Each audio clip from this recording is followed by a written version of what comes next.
I am hoping that all of my tech is okay. My computer wanted to do an update like at the very last minute, and so I had to punt. It's the reason I'm running a little bit late, and I have a slideshow, y'all, and I was going to go through it kind of fast, but it has several slides in it, so I'm going to have to sort of punt to see if I can get it to run. If William comes in tonight, he may be able to, or when he comes in tonight, I'm expecting him, he may be able to run it for me.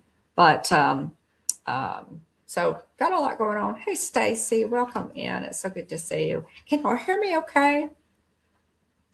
Oh, and I'm not a cold night, Mandy. You wouldn't want to go to Walt Disney World on a on a cold night. How's my sound? Is my sound okay? Stacy, it's great to see you. Hey, are you guys doing okay? Wow, it's okay. This is a wellness check for everybody. Can y'all hear me okay? This is a wellness check for everybody. Stacy, oh my gosh. Hang on just a second. Let me find a coaster, guys.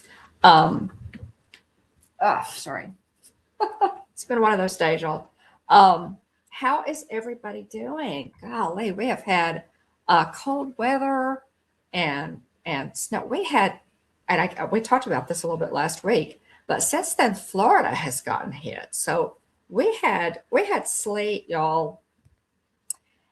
It had to have been 6 or 8 inches. Oh, thanks. Thank you, Stacy. I appreciate it. Tina, it's good to see you. It had to have been at least that much because it was ice. It was not snow. Well, Stacy, I've been concerned about y'all. I really have. And that y'all were okay. Gosh, you sometimes just have to punt, but I have been thinking about y'all. I know y'all have a lot going on and keeping y'all in my prayers. But thanks for saying hi to Susan and Joy. But welcome in to Mandy. You're always here. We appreciate you so much for being here, sweetheart. And Tina, it's as always, it's good to see you, and Stacy. But is everybody? Well, I know, Tina, that you're like. I know y'all are always frozen up there. Hey, hon. Hello. Welcome. Hello. Everybody, welcome. Talking and checking on everybody, doing a wellness check from all the cold. Yeah. For everybody, we have warmed up. We went to one of my granddaughter's basketball games last night, to Kelly's basketball game. And as I was driving to Mount Pleasant, it was 70 degrees. So I thought, well, okay, that's pretty good that we heated up, warmed up that much. And our snow, it's probably like this in Hugh Springs too, William. The ice and sleet that we got. I keep saying snow. We didn't get snow. We got ice and sleet. And we got one layer, and then the next night we got several inches on top of that. And so it has just taken, where the drifts were, we still have, some that has not melted in the really deep spots. Or I guess y'all are that way in Hugh Springs too, huh? All our stuff finally melted today. Mm-hmm. Yeah. Yeah. Well, we still have some pretty good drifts. Did Hugh Springs get as much as we did? I don't know. Well, I mean, what ours looked like. It was, just really deep. So, at any rate, are you meeting yourself coming back? Yeah, very busy. Yeah. Well, we have been more at the midway point. Hey, Stacy, welcome in. Good to see you. Good. It is good to see you. Stacy, let us know how you're doing in Ghost Host Chat, and you and Ray, and let him know that we're thinking about him, and send you all a virtual hug. Well, and we've been really busy here lately. I think I told you we just got a lot going on, and today has been has been uh, I've just been going from one thing to the next. I know, William, you feel the same way. You're actually doing things that are important, and I was too most of the day. Mhm. But I really wanted to finish. I really wanted to finish because I had promised y'all a couple of weeks I was going to do that Zootopia and Better Together, Zootopia 2 and Better Together video. And I got that done. It premiered tonight. So it was at 8 o'clock. I did a quick premiere. It's only about 14 minutes, I think, and had several people come in. Thank you, Jason, for coming in. And so It video was team strange really, because I tried to yeah. open the link you'd sent out, and it said 24 hours from now. And so I'll be honest with you. We didn't tune in for the premiere because when you sent us the link, you sent it to Jillian, and then I got it. I got it too. Mhm. It said 24 hours from now, and so we're It, like, okay, cool. We'll watch it tomorrow. And so, yeah, like whenever we clicked in, it said it'll be available 24 hours from now. So that's why we didn't tune in for the premieres because we thought it was tomorrow. okay, that is strange. I don't Yeah, know. I don't know. I mean, it went okay for me. yeah. And Dad tuned in, and several of us. Jason, you were in there. That's Well, I don't know. I clicked it after the fact, Uh-huh. probably 10, 15 minutes ago Mm-hmm. because I saw the notification. I was like, oh, why is it sending the notification out? Like, oh, okay. Right. I guess it actually did go at 8. Well, technology has been a little strange today. I was just about to go live, y'all. That's the reason I came in a little bit late, and my laptop, which is new, it was time to get a new one. Wanted to do an update, and I thought, well, said a lot of times if you don't go ahead and do the update, hey Jonathan, It'll welcome do it in. midstream. It'll Amen, Jonathan. kind of, or it'll do funky stuff, Yeah. until you it's not happy until you go ahead and do that Yeah, update. So I went ahead my and work did it. computer will just I'll be like mid meeting, and it seems like it always picks mid meeting, Right. or I'm in the middle of working on something, and it'll pop up and be like, and I can't dismiss it. It pops up and Now, hangs out in the bottom right hand now, corner. now. Yeah, it's like you've got 15 minutes until the computer Right. restarts. It's like, okay, cool. And so, I'll send a message to my team's group chat and be like, all right, I'll see y'all in, see y'all in a minute. I got a Right. mandatory That's software funny. update. So, Jonathan, it's good to see you. yeah. Yeah. Well, yeah. Anyway, technology, y'all, technology. But I did go ahead and get those two. That was really fun because I was able to go down to Disney Springs Yeah. for the first time to see a Disney movie. Saw Zootopia 2 down there. Walked around a little bit. I listened to a little Christmas music, and then I thought, okay. And I had the brainstorm. The light bulb came on above my head, and I thought I'm going to run over to Animal Kingdom because I had not as yet seen Better Together. So Yeah. I was going to run over to Animal Kingdom and make this a double review and Yeah. see Better Together. Y'all, I can't tell you how much fun it is to have an annual pass and be able to Yeah. do that. Just think, oh, I'm going to run over to Animal Kingdom too, while I'm at it. So I got the both reviews. Let you know at the video how I liked Zootopia Better Together and Zootopia 2, the movie. So you guys can be on Team Replay for that. Take a look at it. It's like I said, it's only about a 14-minute video. It was fun to do. Saw the Merry Menagerie, as I was walking into Animal Kingdom, and got some fun shots of that. So it was a lot of fun. But take a look at that. I am okay. I'm gonna have to run the slideshow tonight it's sort of more, I can't, the file is so big that it won't run from the drive, from Google Drive. Yeah. So I'm going to have to just share the window, which means I'll just have to watch my phone. Because when I do that, it takes up my whole screen. I can't see the screen. So, anyway, when we do that, I'll kind of punt tonight. A lot of punting going on tonight. Jonathan, how are y'all, by the way, up in Canada? We're doing a health check on everybody. Are you guys covered in snow up there? What does it look like? Let us know. We're concerned. Jason, how about where y'all are? I couldn't believe y'all. What a winter blast that you guys got in Florida. Mm-hmm. It's cold. I saw pictures of the Universal Globe had icicles underneath it. Pretty insane. Crazy. And Jeff went to Jeff does our dream. Jeff and Angela went to Animal Kingdom like they normally do. As is their custom on Sundays. On Sunday for the safari crew. And he didn't live stream very long because it was so ridiculously cold.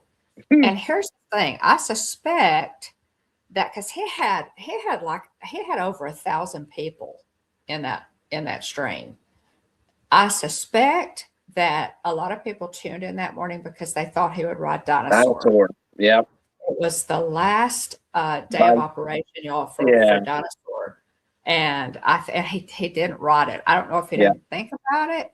No, and the line was, I think it was like a 65-minute wait by the time they finished doing the safari like they normally do.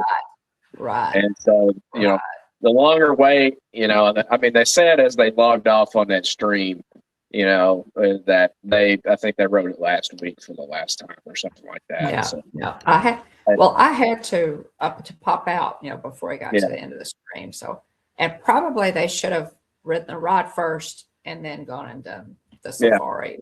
But, yes, I'm sure he did. Have you seen the pictures of Wallace Langham going and visiting the Dinosaur Institute and riding Dinosaur? Super cool. What was the deal?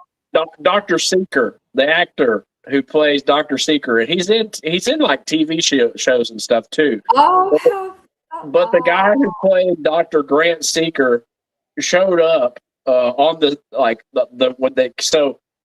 on the second they had it closed down to regular guests, but the cast members could ride it on the second, and he showed up. And not only did he show up, but he showed up in uniform. Like, here's a picture. Oh, that's him in the middle. Oh my gosh! How and different than he did when he recorded the video. Right. Oh my gosh! Anyway, it's super cool. It's one thing to just show up. It's another thing to show up in a lab coat. Dressed as your character. From years ago. So really neat. It was, what? We don't have a live stream of Dinosaur. No, we don't. And I honestly, I never thought to try and live stream it because I just mentally, I just assumed, okay, it's in a show building. It's dark, Yeah, there you go. Stacy said he was on CSI. Yeah, he's been in. I'd seen people post pictures of him in different TV shows making appearances and stuff. I've seen it, but anyway, that's fantastic. I did. So after Jeff and Ange, because we ended up staying in on Sunday. We were all kind of had like allergy junk. So none of us, minus Wyatt. Wyatt was okay, but me and Jillian kind of both woke up, and Wesley also too had been battling allergies for a couple of days, and so we just said, we're going to go stay home. And so after Jeff and Ange logged off or signed off, I scrolled and found just a random person live streaming and Mhm. they were on Dinosaur, and I was like, well, shoot, Oh, I should have done this a long time ago. But well, exactly. theirs was I'm like you. crystal I never clear. thought to try it. Yeah, theirs was crystal clear. I mean, it was. Yeah, Tina says that it tends to lag, or it or tended to lag.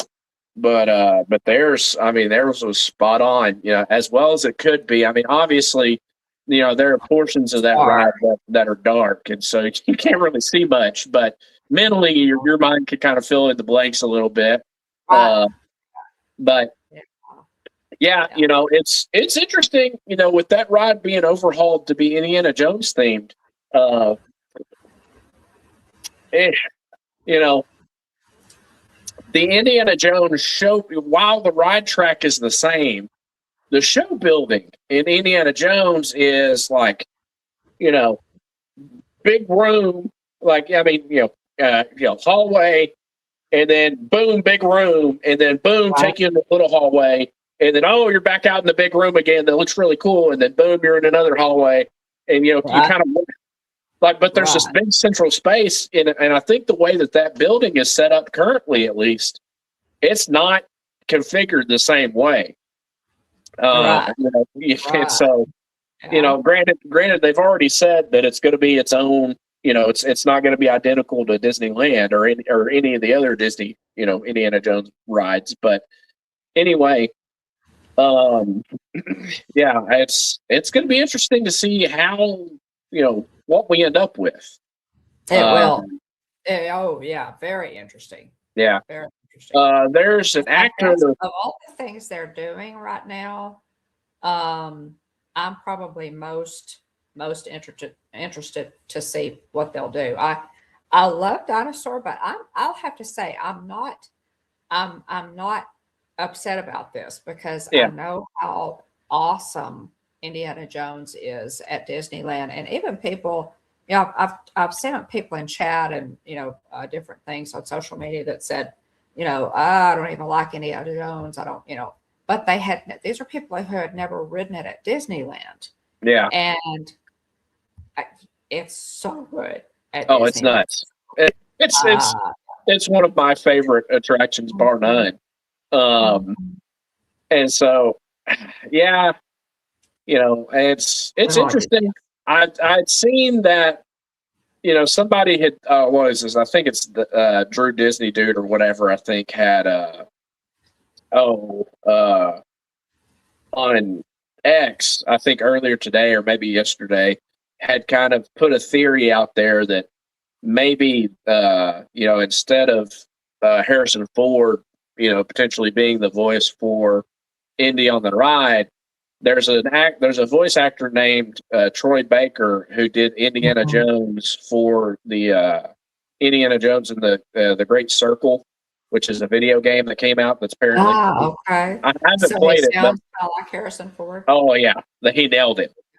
Oh, okay. he, he Oh, nailed it. He's spot on. I mean, it's like I've seen people say that Brian Holt pretty well nailed Adam Sandler for Count Dracula in the he Hotel did. Transylvania. I can't He remember did. if it's 3 or 4, but anyway, whichever 3. one, 3. Yeah.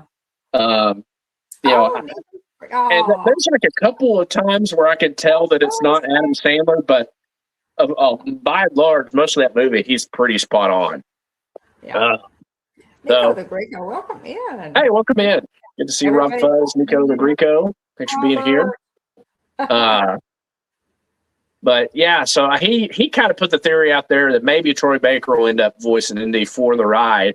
And he said the other thing about it is, they have the partnership with Epic Games, and I guess Oh, apparently Troy Baker maybe does the voice for Jonesy, which is like the Fortnite main character. oh, So they okay. think Yeah, maybe follow that line of thinking maybe he'll end up doing it. But yeah, yeah. I um, think Jonathan's familiar with him yeah, too. Robert, welcome in.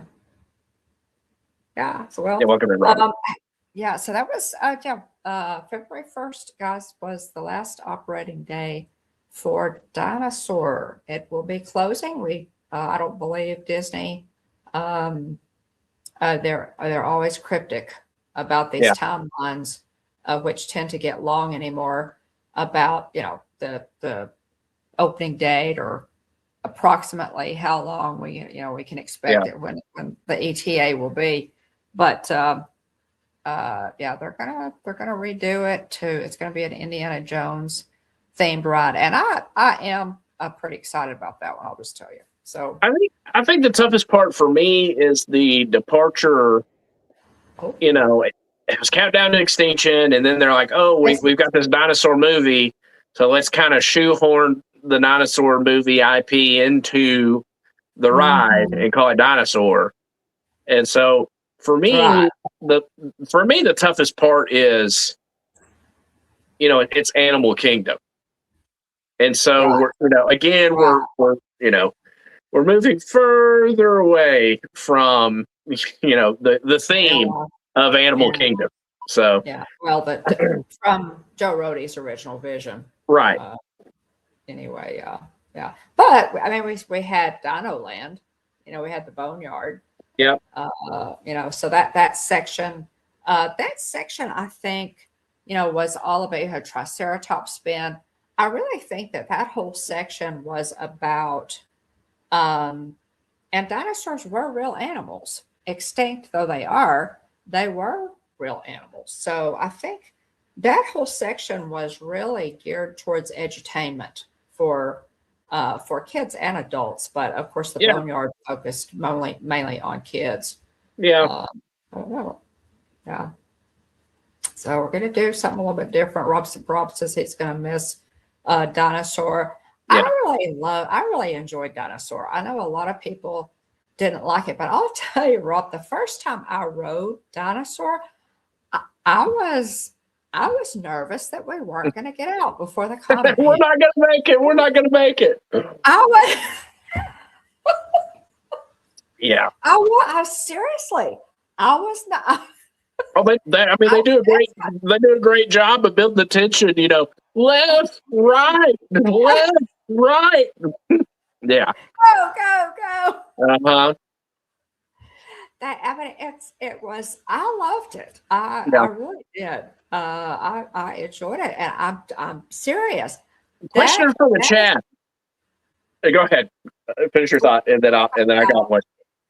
okay. So you talk about how when you and Clay were riding Expedition Everest, and the Yeti. That's when the Yeti was the Yeti. Oh, And A mode Yeti could not be topped. I could talk.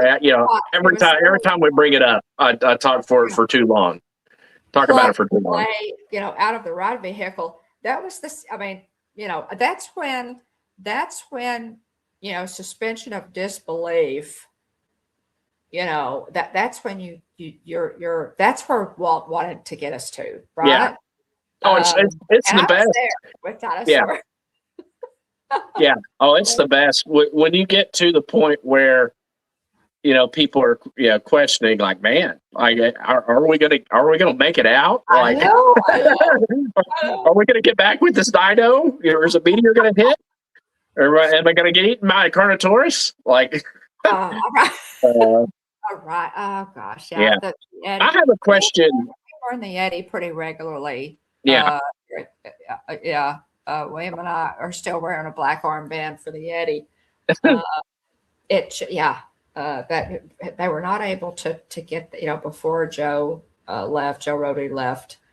He wasn't able to. I think he really tried. The thing with the Yeti was, and we, of course, we've talked about this before. It was so big.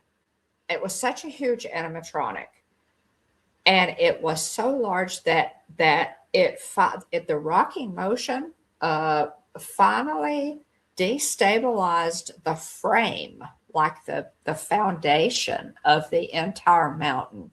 And I'm assuming anything can be fixed. I'm assuming it was cost prohibitive to try and fix it and anchor it enough. And they may not, I mean, again, anything can be fixed, but it may have just been cost prohibitive.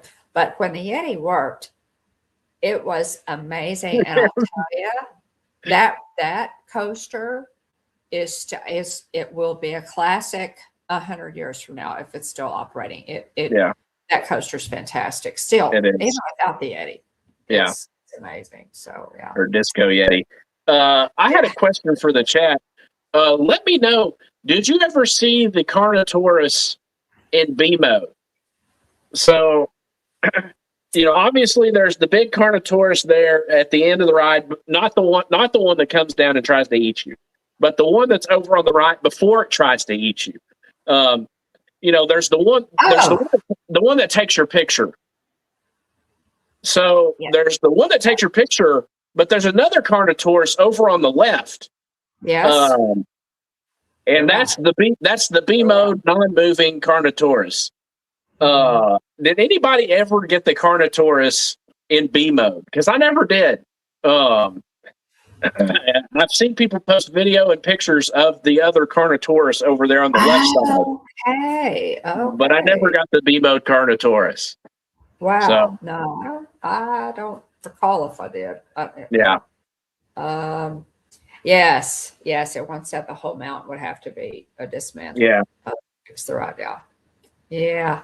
It was an engineering. It was an engineering situation that they just couldn't. Yeah, they just couldn't do it conceivably. It would have just been too big a deal. But I'm glad to have written it right in A mode. Tina said she did. She did get the B mode Carnotaurus. I never did. Oh, okay. But it's funny because I've seen people post a picture, like a ride photo recently, and it's funny because everybody in the picture is pointing to the left because that's where the picture still takes from the right side, but everybody in the camera was pointing it to the left because they got the B mode Carnotaurus. Oh, fun. Yeah. Well, yeah, I never have. I should have. Yeah. Next, I need to share, if you'll remind me, or one of our my ghost hosts, would you guys remind me to share as many of our dinosaur? I should have put some of those in tonight, but I've had so much going on that I didn't think of it. Some of our dinosaur ride pictures, ride photos in there. We've got them. I'm glad to say we've got them. But yeah, we should have tried it, or at least done a ride through video, and I just didn't get it done. But anyway, okay, guys, let's see. I wanted to say I have a really special, a little bit of business, I guess, to do. Joy, my sister Joy, celebrated a birthday this week, and I wanted to say happy birthday again to her and Joy. I hope that you had your birthday was just fantastic, as you know, and that you have many more. This is our birthday, our celebration whistle from Mickey and Minnie's Runaway Railway. I love this. Is the train whistle. Loud noise warning if you're wearing earbuds. In 3, 2, 1.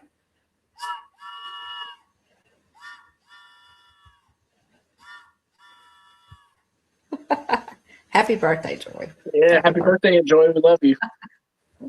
Love you. So yeah, we got, and Punxsutawney Phil, came out on the 2nd and saw his shadow, and everybody. Now I watched Punxsutawney Phil, there in Pennsylvania. I know there are other groundhogs. I think Punxsutawney Phil is the premier groundhog in Gobbler's Knob, Pennsylvania. Where do you like to live? In Gobbler's Knob, Pennsylvania. Phil predicted another 6 weeks of winter for us after seeing his shadow. And that announcement was met with multiple from the crowd there that was gathered to watch Phil. But yeah, Phil. Let's see. Oh, guys, hang on a second. I'm pushing buttons and getting back to my screen. But yeah, that's and it wouldn't surprise me because it's really, really cold. So we'll see. I saw a really funny tweet today, or it might not have been today, but I saw a really funny tweet that somebody said, like, oh, Shohei Ohtani has like a 285 batting average. And it said like Punxsutawney Phil and his ancestors have like a combined average of 390. He said, I think it's high time we put some respect on Punxsutawney Phil and his predictions. Okay. Yes. So Tina, yes, show some respect. I don't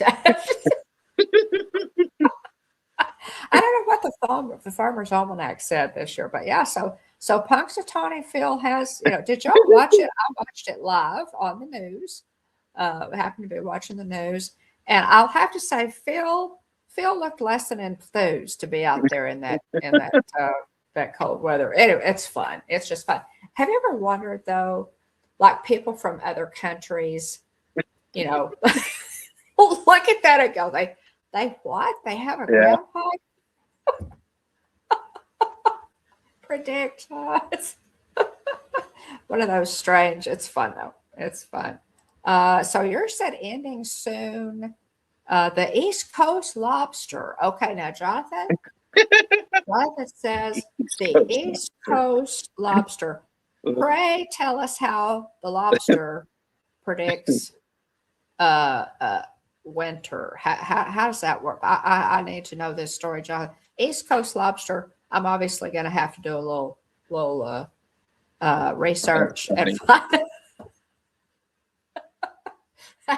Well, why not, right? Yeah, there are a couple of other groundhogs too, and I can't think of their names right now in other places, but I think Punxsutawney Phil reigns supreme with the groundhog predictors. At any rate, just a quick, guys, and we've been talking and having fun, but. Tonight, guys, we're going to recap just the first few days of my December Walt Disney World trip, and then we'll cover some Disney news. Of course, the biggest announcement, and we'll go into it and discuss a little bit, that we got today was the changing of the guard at the top of the Disney company. Top of the pyramid is going to be Josh D'Amaro will be not the big cheese, but the second cheese. That's Mickey is the big cheese. Josh D'Amaro will succeed Bob Iger as CEO of Disney Company. That was announced, and so we'll talk about that a little bit. Yeah, there's one out west. Yeah. So okay, just a couple of quick. This day in Disney history. 1925, John Fielder was the original voice of Piglet in many of Disney's Winnie the Pooh movies and TV programs. He was born in Platteville, Wisconsin, an actor in stage, film, television, and radio. His 4-decade career included the original cast of A Raisin in the Sun, the role of Mr. Peterson, for 5 seasons on the Bob Newhart Show, which was a classic CBS sitcom. He also appeared in The Odd Couple and 2 episodes of the Twilight Zone. So. And it was John Fielder has said that Walt Disney heard his voice like on TV or something, and he closed his eyes and he said, "That's Piglet. That's the guy that we need to do Piglet." 1930, Roy Disney signs a deal with M. George Borgfeldt Company of New York to sell figurines of Mickey and Minnie. So most people consider this to be the beginning of Disney merchandising.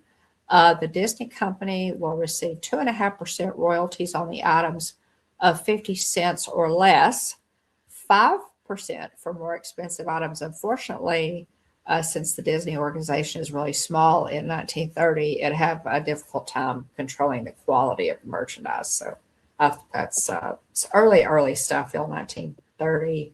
1945, Disney's 9th feature film, Three Caballeros, which was 4 short animated films, is released in the U.S. It was produced as part of the studio's goodwill message for South America. Remember, Walt and El Grupo went to South America as a goodwill tour. The film stars Donald Duck, who, and of course, the film is joined by old friend who's Jose Carioca, the cigar smoking parrot from Saludos Amigos, and later pistol packing rooster Panchito Pistoles, representing Mexico. It earned 2 Academy Award nominations. And I didn't know this, but after a brief initial run, Walt pulled the film from general release due to bad press. So imagine that. 1956 Tony Award-winning actor of stage and screen Nathan Lane is born Joseph Lane in Jersey City, New Jersey.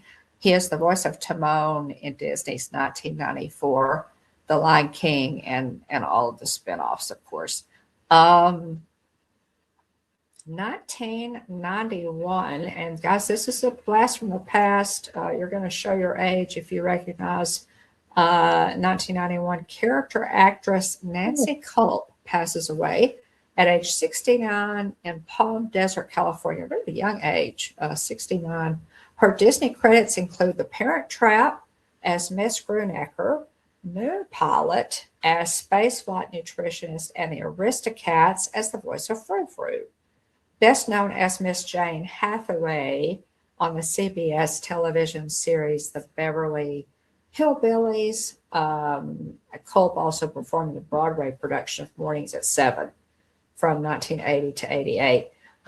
So yeah, this is Jane Hathaway from the Beverly Hillbillies. And back to Nathan Lane, real quick. Yes. So 1956 Nathan Lane. Back to Nathan Lane. I did not know that Lane was the voice of Nathan Lane was the voice of Tom Morrow, the audio animatronic host of Epcot's Interventions.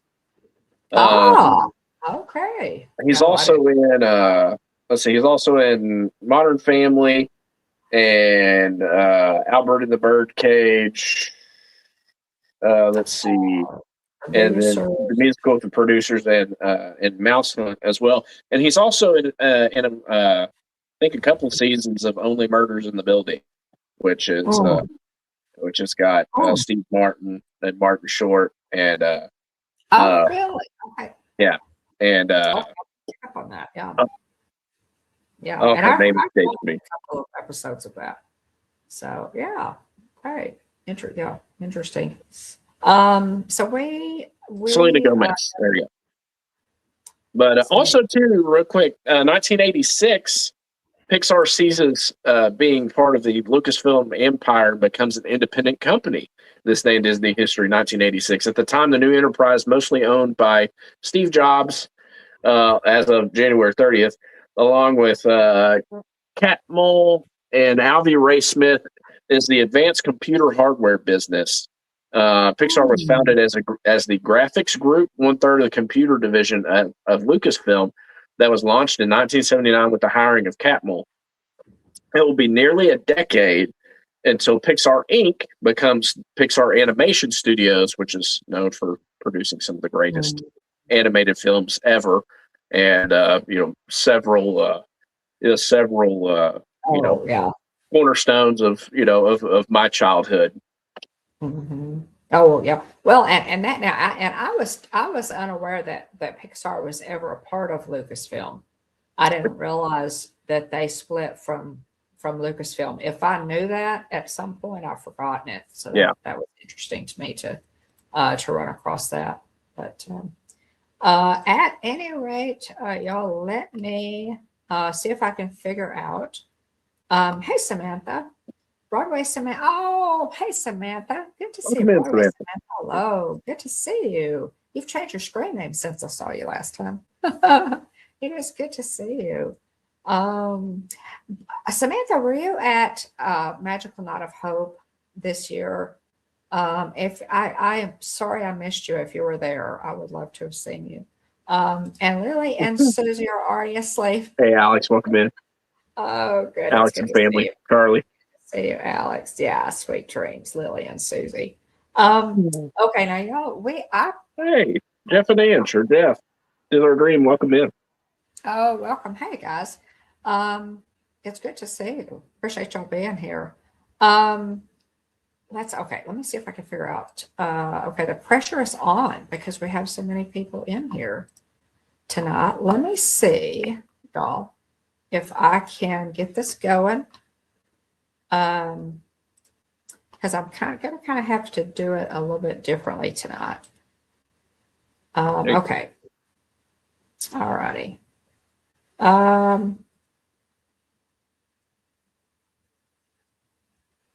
Okay, so that worked. Yes. Yep.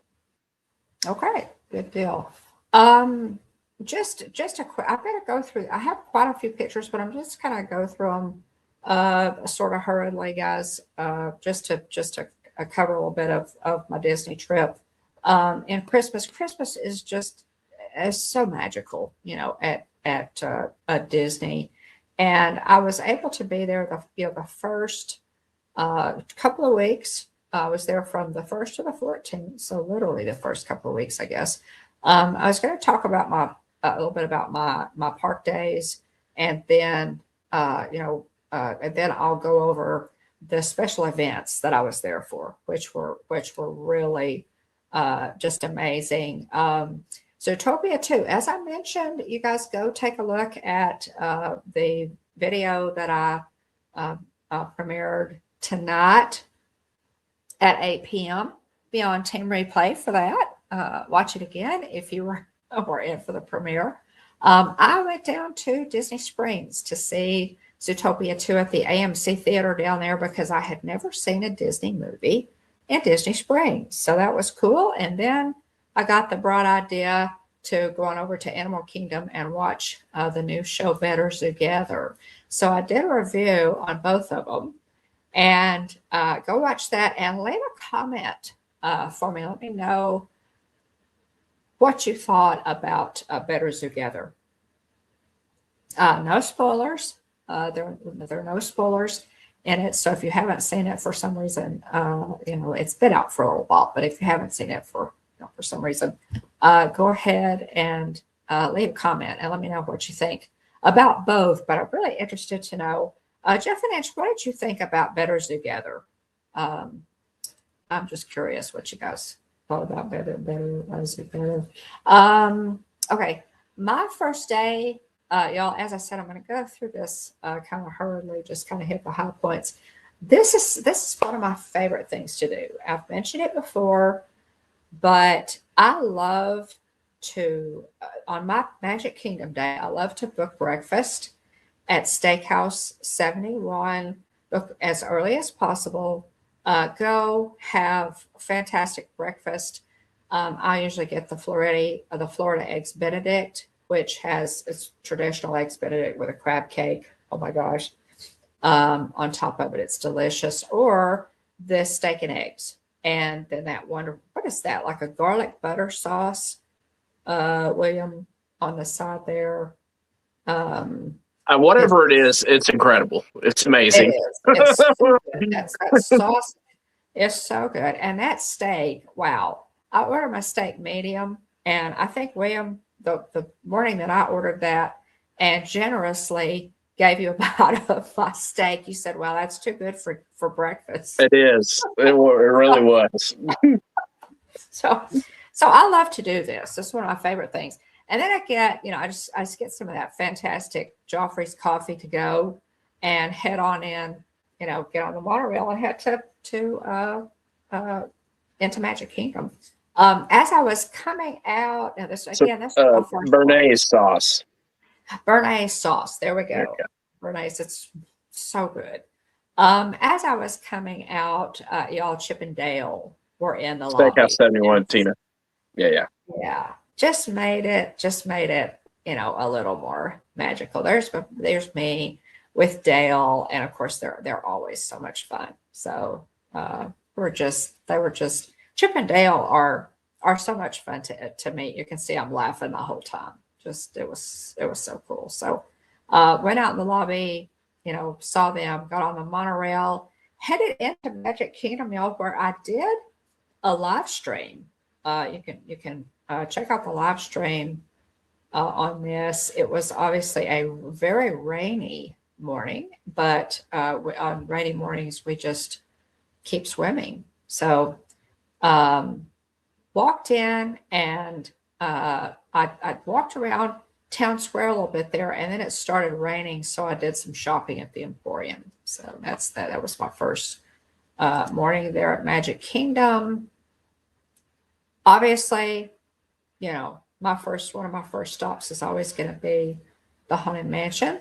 So I was in the line queue for the Haunted Mansion, and you see the carriage there. But it kind of cleared up just a little bit. The sky's actually a little bit blue behind me, so it did clear up that day, and so I was able to really have a nice park day. Now my second day, and I think I'm not sure if I park hop that day or not, but my second day was at Hollywood Studios, and it was again, you can see it was kind of overcast and what have you. But the fun thing about this day was that I ran into Mr. Willie Jackson, and this guy is fantastic. He is a Disney photographer. He was just named. I always want to say, let's see, The Legacy Award. Legacy Award winner. A Legacy Award winner. If you see a cast member with the blue name tag, they're Legacy Award winner. And he is just fantastic, y'all. I really should have taken a little bit of video with him working with people, because he has such a class. He's almost a Scatman Crothers type person, And if y'all remember Scatman Carruthers, he did one of the cats in, he was in several Disney films, but he did one of the cats in Aristocats. So let's see here. Yeah, I was just trying to keep up with the chat, but anyway, last year Willie was named the most complimented cast member at Walt Disney World, where he officially hit a milestone with more than 1,000 cast compliments from guests. Wow. Yeah. He's just great. He really. I so enjoyed meeting him. He was so much fun, and I asked him if I could grab a picture of him. So he was just. He really put me in mind of Scatman Crothers, who was an incredibly talented actor. I wonder if anybody's ever told him that before. I said Hollywood Studios was fantastic, mostly because if you recognize the gentleman on the right, that is Dean, the turkey legster. Dean, if you're still in here, Dean was live streaming at the time. We met at Hollywood Studios, and we did. Now this was the band, and I can't think of the name of this band, little jazz band that's there in front of the Chinese Theater. But they were really, really good little Christmas jazz band, and tons of fun. So y'all can look for Dean's Animal Kingdom or Dean's Hollywood Studios live stream from that day if you want to look that up, because he live streamed the whole thing. And so I met Dean, and we for the first part of the morning. Is it the Holiday Spirit Band? Probably. And Chip and Dale were out, and as you can see, the kids were dancing, and it was just tons of fun. We really loved this Chip here with the trumpet player, and the Holiday Brass Band. Mm-hmm. They were so good. They were really good. Really the Holly Groove Swinging. Mm-hmm. And they were good. I'll just have to say they were very good. So Dean and I did the villain show. We did a lot of the shows. We did the villain show. We did Little Mermaid. We did a Frozen Ever After and things of that nature, and really enjoyed it. Walked through. Just had a really good morning. We walked through, all the lands. We went down. Now this was really cool down by Echo Lake. On the right, y'all, is it, okay, I did not know Mickey bars are my favorite Disney treat because Mickey bars are made with premium chocolate and ice cream. It's real high quality. That's the reason they taste so good. Is that chocolate coating is made with premium ice cream. They at Gertie's, I can't remember the name of it. Gertie's Prehistoric Treats. It's a catchy name, and I didn't write it Bernie's down. ice cream Yes. Well, it's of something extinction. Gertie's something of extinction. Yeah. Gertie's ice Anyway, cream of extinction. yeah, it's in a dinosaur. There's Gertie there in the background with an ornament in her mouth for Christmas. They took so she opened the Mickey bar and she dipped it in the red cherry coating.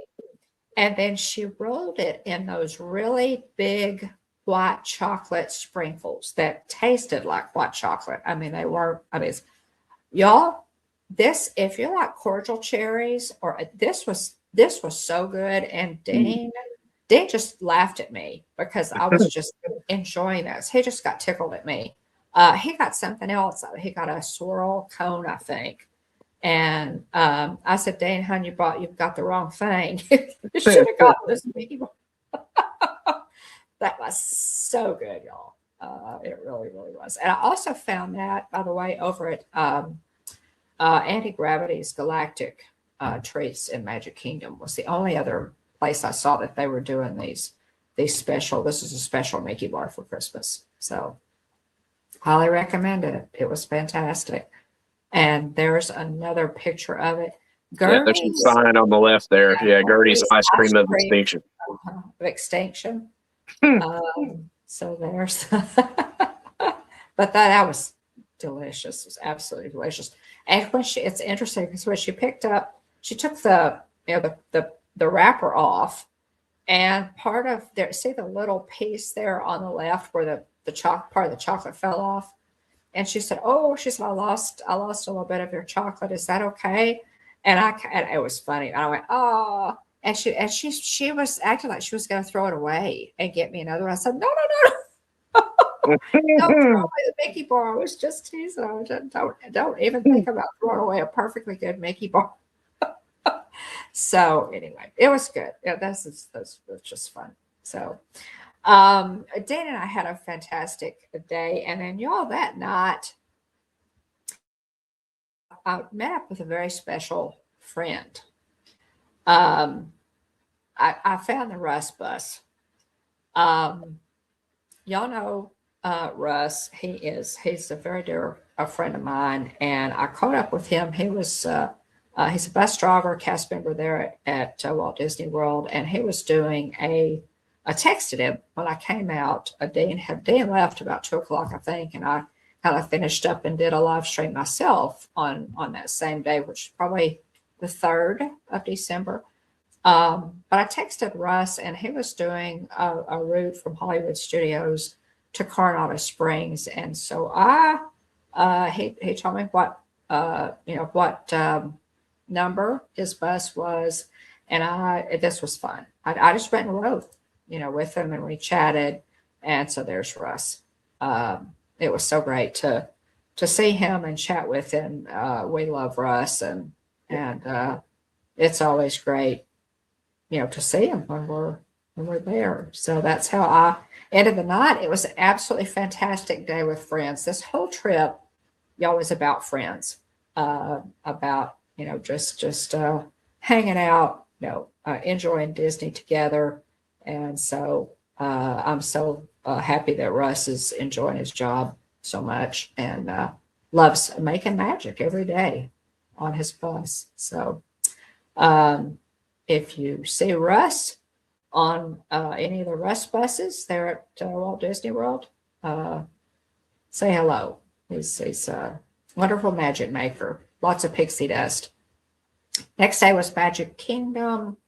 The best thing about Animal Kingdom, about Animal Kingdom at Christmas is the Merry Menagerie. This this is so great, y'all. And this is in the video that I dropped earlier tonight as well. I got some video of the Merry Menagerie. But these are puppets. These are life-size puppets that are there, and they have like strolling violin player, fiddle player, and a trumpet player playing music. These are just, it's amazing. It's a real crowd pleaser. Don't you just love these, William? They're a lot of fun. Yeah, Jillian got some like a little light up ornament string of of some of the characters, and then you got that spirit jersey. I did. I got a Merry Menagerie spirit jersey. But yeah, it's a lot of fun. We got close ups with the polar bears and the penguins. Yes. Yes. On our trip. So cool. So cool. Look how cute these are, y'all. There's the ukulele player, and they just stroll around and play. But they're just wonderful, and guests just love them. They really are. They're just fantastic. Called the Merry Menagerie, and if you've never seen them before, you can probably find lots of live streams and shorts of them on YouTube and on social media. But they are really, really cool. Really enjoyed them here. So yeah, they're just the crowd just loves them. They're just total crowd pleasers. They really are. Yeah, it was funny when the boys they scratched, I think, the polar bear's nose, and the polar bear kind of the puppeteer kind of leaned in like the like an animal would, leaned into it and kind of brushed. It was pretty fun. Yeah, they do a good job. They do a really good job. They really do. They really. It's really amazing how the puppeteers draw you in, to these puppets. It's really, it is really magical. It's one of the best things that they do at Christmas. It's one of my favorite things. Really, it is. How many times have you seen them, William? I think I feel like just a couple of times, really. I feel like I just don't spend a ton of time there in front of the Tree of Life, on previous trips. And so, I've probably only seen him a couple of times, I think. Well, I'll tell you, this time I was able to kind of hang out a little bit. And so I just sat down on one of the benches there and just watched them for a while. And it really is fun to watch the children with them and how well they, especially the little penguins. Just delightful to see the kids just squeal and smile and laugh. I really enjoyed it. I really enjoyed it. So yeah. And of course, now I did not. You can see the standby entrance here for Better Together is 30 minutes. I did not go in this day. I went in. I waited. Because it was 30 minutes and I didn't want to wait 30 minutes because I wanted to go do some other things. So I didn't ride it this day, but I waited until the day that I did the review to go when the standby was 10 minutes. And I'm glad I did. I'll just say that and we'll leave it there. The next day was Epcot Festival of the Holidays. This is always so beautiful. I really regret, though, guys, this is the entrance was, of course, Spaceship Earth is behind it. I really regret that I didn't get around to all of the pavilions because I wanted to see all of the different Santa Clauses, in each pavilion. Didn't get to do that. I did get to see Francis. Now, the reason I went in was I wanted to go and see Ashley Eckstein. Excuse me, yawn. I wanted to go see Ashley Eckstein that night because the only other night she was going to be doing the Candlelight Processional here at Epcot was the next night, and I had Mickey's Very Merry Christmas Party the next night. So I thought, okay, I will try again to get a dining package. It assures you of some better seating for the Candlelight Processional. Ashley Eckstein, of course, voices Ahsoka Tano. You're a Star Wars fan, you know who she is, and you know how much we enjoy Star Wars. And so I thought, okay, I'm gonna go ahead and just look that morning. I got on, She looks like and this, if in case you're wondering. okay. Let's see. Okay, I haven't been Gertie Mickey ears, right? I'm sorry, I haven't been looking at chat. And remember, William, I can't see my screen, and there's a delay Right. on my phone. No, yeah, we're good. But at any rate, yeah, tell me. But at any rate, I got on that morning. I thought, well, I'm going to give it one more try. I was not. Everything was sold out. All of the dining packages for the Candlelight Processional on that day were sold out. That morning, I thought people cancel, all the time. So I got on, and I really was pleased. I got a dining package off for La Creperie, and my dining package was like I want to say it was my was at like 8:30. So that's in France, obviously. And so I was able to go in since I had a dining reservation, I was able to go in with the resort people early, since I had that early dining reservation. So there's a little tip for you. I was able to go in again with the people who were staying on the resorts at the resorts, and got the extra magic time, extra 30 minutes. And of course, here, Spaceship Earth in the background, that those beautiful poinsettia topiaries, that just, so pretty at the holidays. So went in early, all the way to Hungerat, which we're not used to. Went all the way over. Here's a look across the lake here. It's just absolutely beautiful. Of course, the only thing that makes this shot better is when the monorail is coming. There's the monorail track on the right there. That's the only thing that could make that shot any better. So pretty, with the reflection, of course, of the buildings and the water. Just really pretty. So I went back to France. Now, a couple of banners here. There's the Festival of Holidays banner, so pretty. It hangs on a lot of the lampposts around Epcot. And then, of course, they have the holiday cookie stroll. And I got 3 or 4 of these cookies. I did not complete the cookie stroll, but I met Russ at Epcot.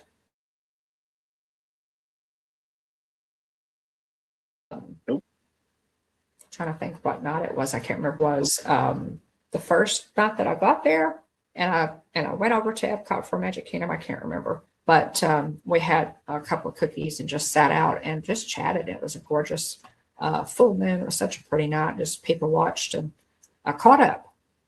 Just caught up on life. So this was absolutely gorgeous. Y'all know how I love tea, and I may have been British in a former life. This was a giant spode. This is the spode Christmas tree pattern. If you're familiar with patterns of dishes, it's an old a British pattern. It's been around forever. A lot of people have it for Christmas. And this teapot, y'all, was like huge. And so cool there in the planter. You can kind of see, how big those poinsettias are. And then the little cups. And so making my way around to France, and made it to La Creperie.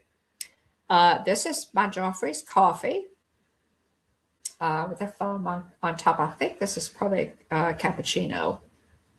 And I'm telling you, I had never been to La Creperie, and this was so good. I would totally do this again. The service was fantastic. I would do this again. This is the cheddar cheese potato soup, and it was to die for. It Oh was so wow!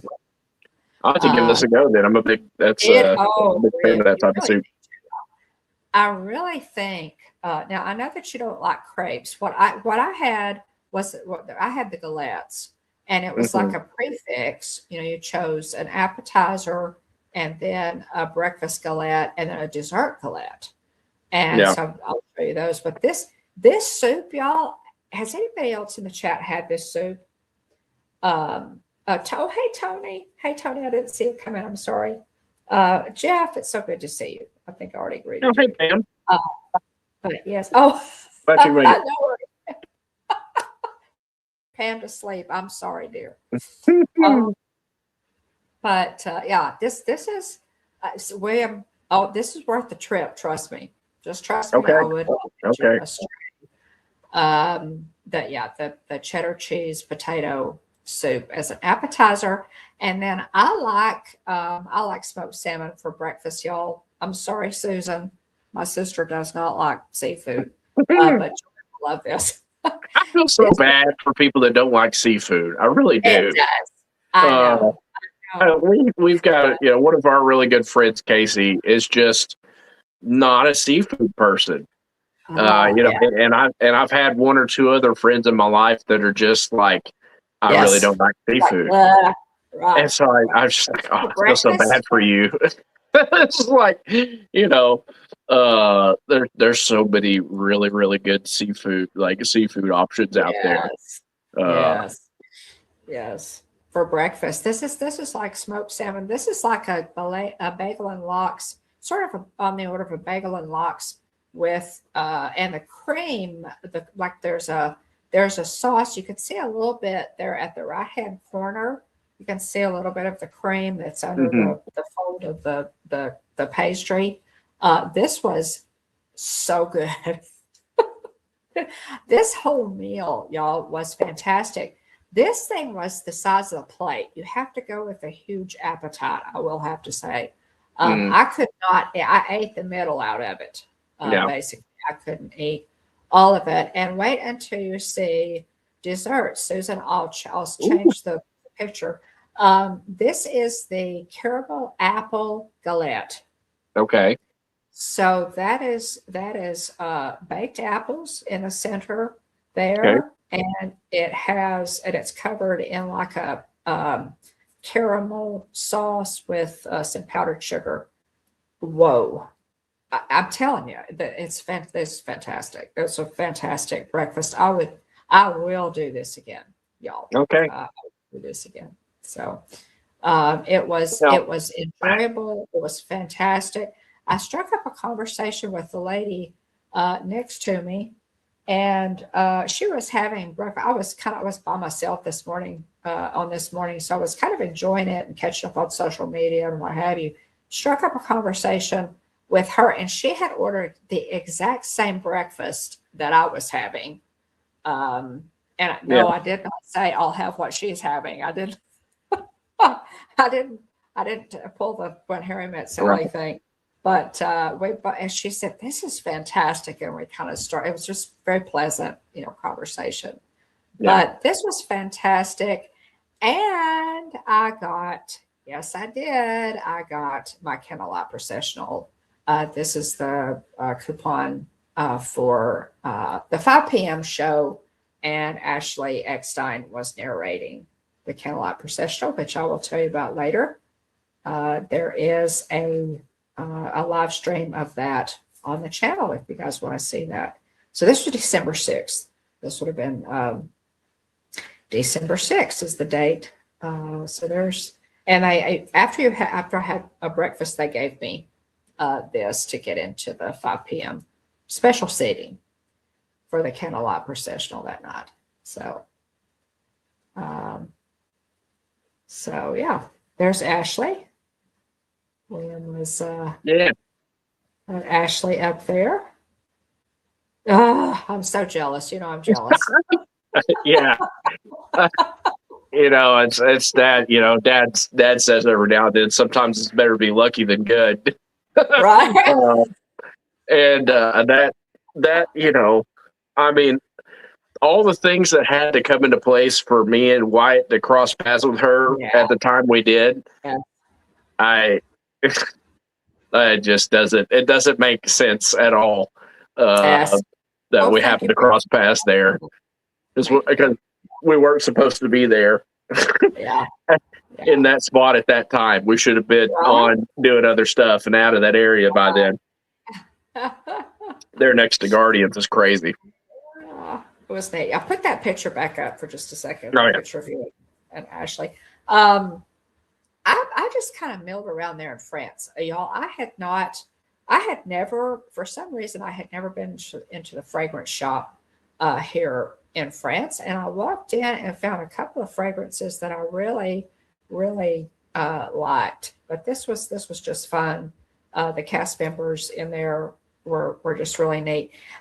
If you go to Epcot, I feel like so many people go to Epcot and they never go into the countries. They never go back Uh, into the pavilions. There are shops and admittedly, yeah. Admittedly, yes, I'm probably fairly guilty of this, honestly. Um, and I will say, part of part of the reason why, is because of Genie Plus, they're the lighting ah, lane. Because when you pay for the right. lighting lane, you feel like you have to get the most out of it you can. And That's true. so, That's true. and so because of that, you feel like you bump around from attraction to attraction. And so Right. when you're doing that, you don't have time to mill around. So I will say we probably are more guilty of that than we should be. Uh, Now Jillian and her mom did actually go into some countries and stuff. We had taken the boys back because they were done on our trip.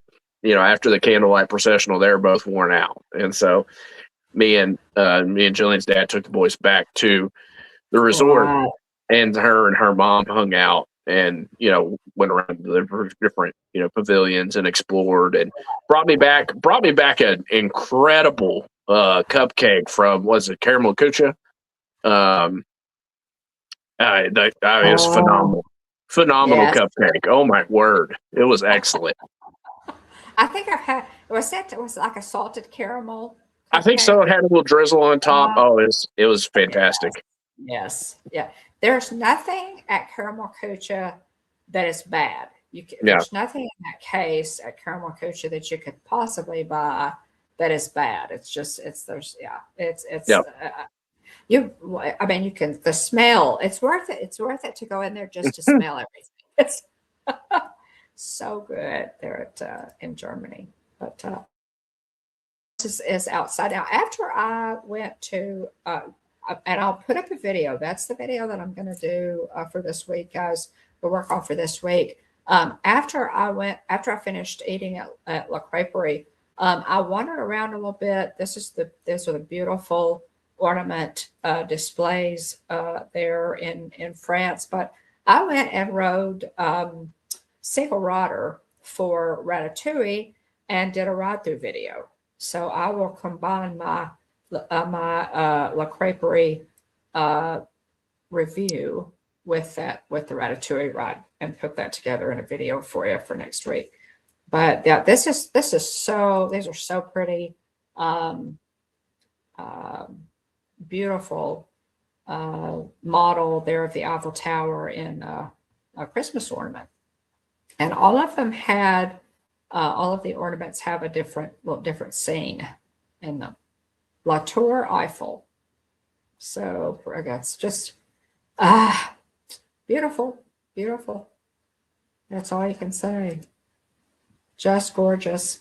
Yeah, it is. And of course, this is a display here of pastries, French pastries, macarons, and I think I see some madeleines and a couple other things, some cookies there. Just beautiful. So pretty. I love this. I always love this display. Mm. here in France. France does such a beautiful job of Christmas their Christmas decorations are very ornate and elegant, as they should be, I suppose, for France. And Yeah. Père Noël, isn't he amazing? I was there at the front greeting guests, and I think I have a couple of shorts of him. But there's Père Noël. Yeah, I He want to was say I also. think Pete McDevitt maybe dropped a video a few days Mhm, ago. mhm, Père Noël show. mhm. Isn't he something? He was so gracious and kind. Uh, just really amazing. I really enjoyed standing and watching him for a little while. Mm. I didn't get in line. There really wasn't a line. There were just kind of people sort of standing around him, and I there were it was I never step in front of a child, to see a character, but I did take a couple of pictures here. But that is he, isn't he amazing? Father Christmas, Père Noël. There in France. He was amazing. Okay, guys. Shifting from my trip, that was a little bit of it was all four parks. I did all of them there that first week. Magic Kingdom, Animal Kingdom, Epcot, and Hollywood Studios. And so yeah, I'm going to talk a little bit more next week about the second week that I'm in there. And then part 3, I already have thumbnails up for this, will be all the special events that I did while I was there. That would be Mickey's Very Merry Christmas Party, the Candlelight Processional, and also Magical Night of Hope. So the Pete's meetup, Pete's holiday meetup, the YouTubers meetup. So that's kind of, I really enjoyed it. It was just really was a beautiful trip.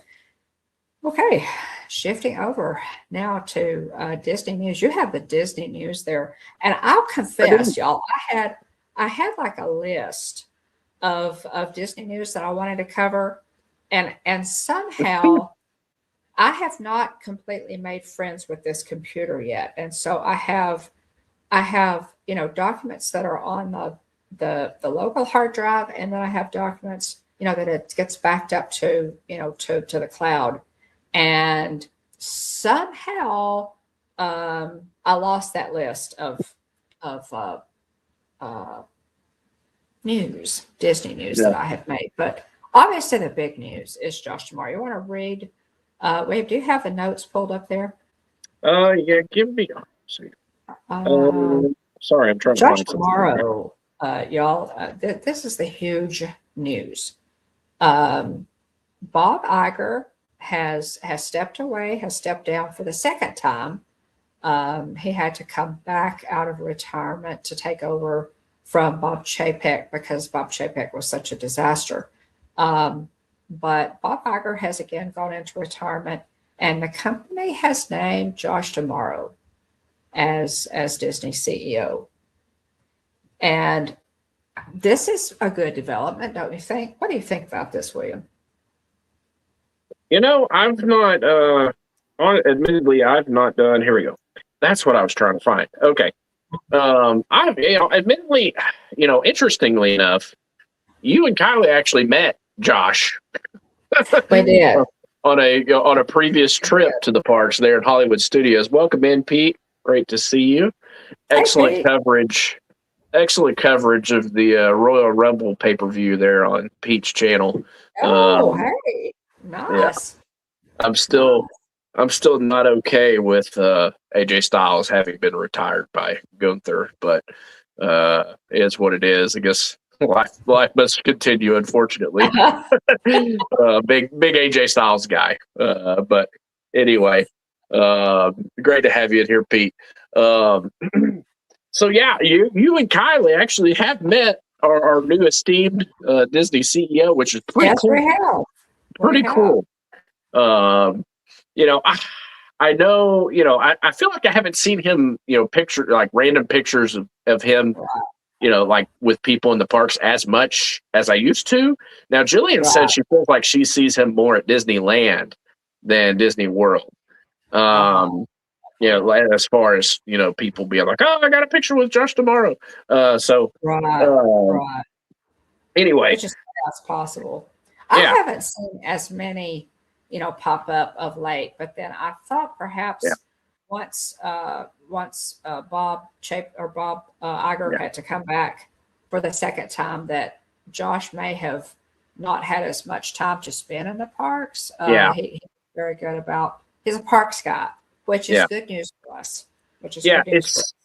It's Yeah. interesting, because again, you think of Disney, and I've seen a diagram before of not even everything that they have their roots dug into, Right. Right. but a Here's- lot of what they here's have their roots dug into.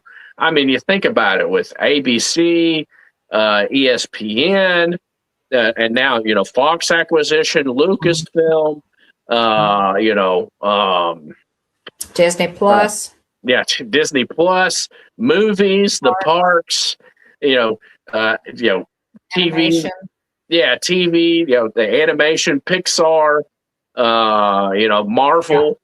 I Yeah. mean, Oh, yeah. it's It's they have their thumbs in so many different pies. It's just conglomeration. it, Absolutely. it's Yeah. it's insane. So also too, with Hulu as well. So they have their tentacles, if you will, They spread do. across so many different uh, areas of entertainment that Yeah. Stacy, here's your great big beautiful tomorrow. yeah, there you go. But so anyway, it's very interesting, to have more of a parks guy come up through the ranks and be It picked. is. You It know, is.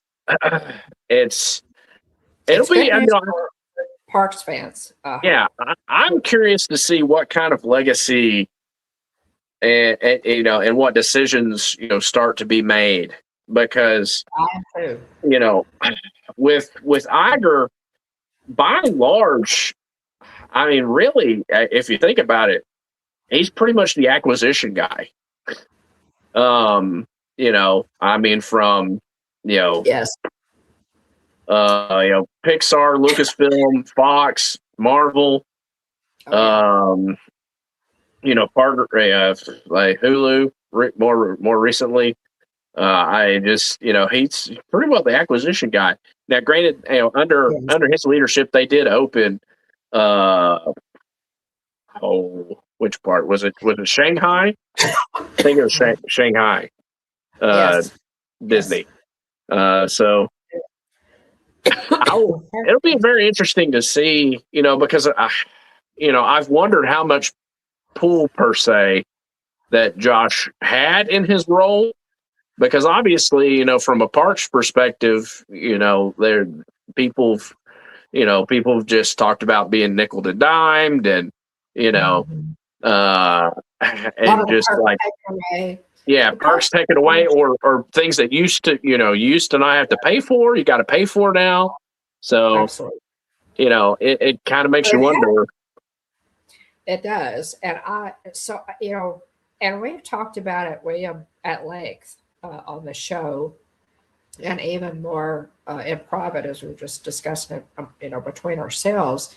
Um, and so many, everybody in here, guys, everybody in the chat and in our Disney community, we are um, Disney fanatics. We are uh, the fans who've been around. We're the diehards, and we know that after the blip, after COVID, the board used that as an excuse to take away perks, to jack up prices.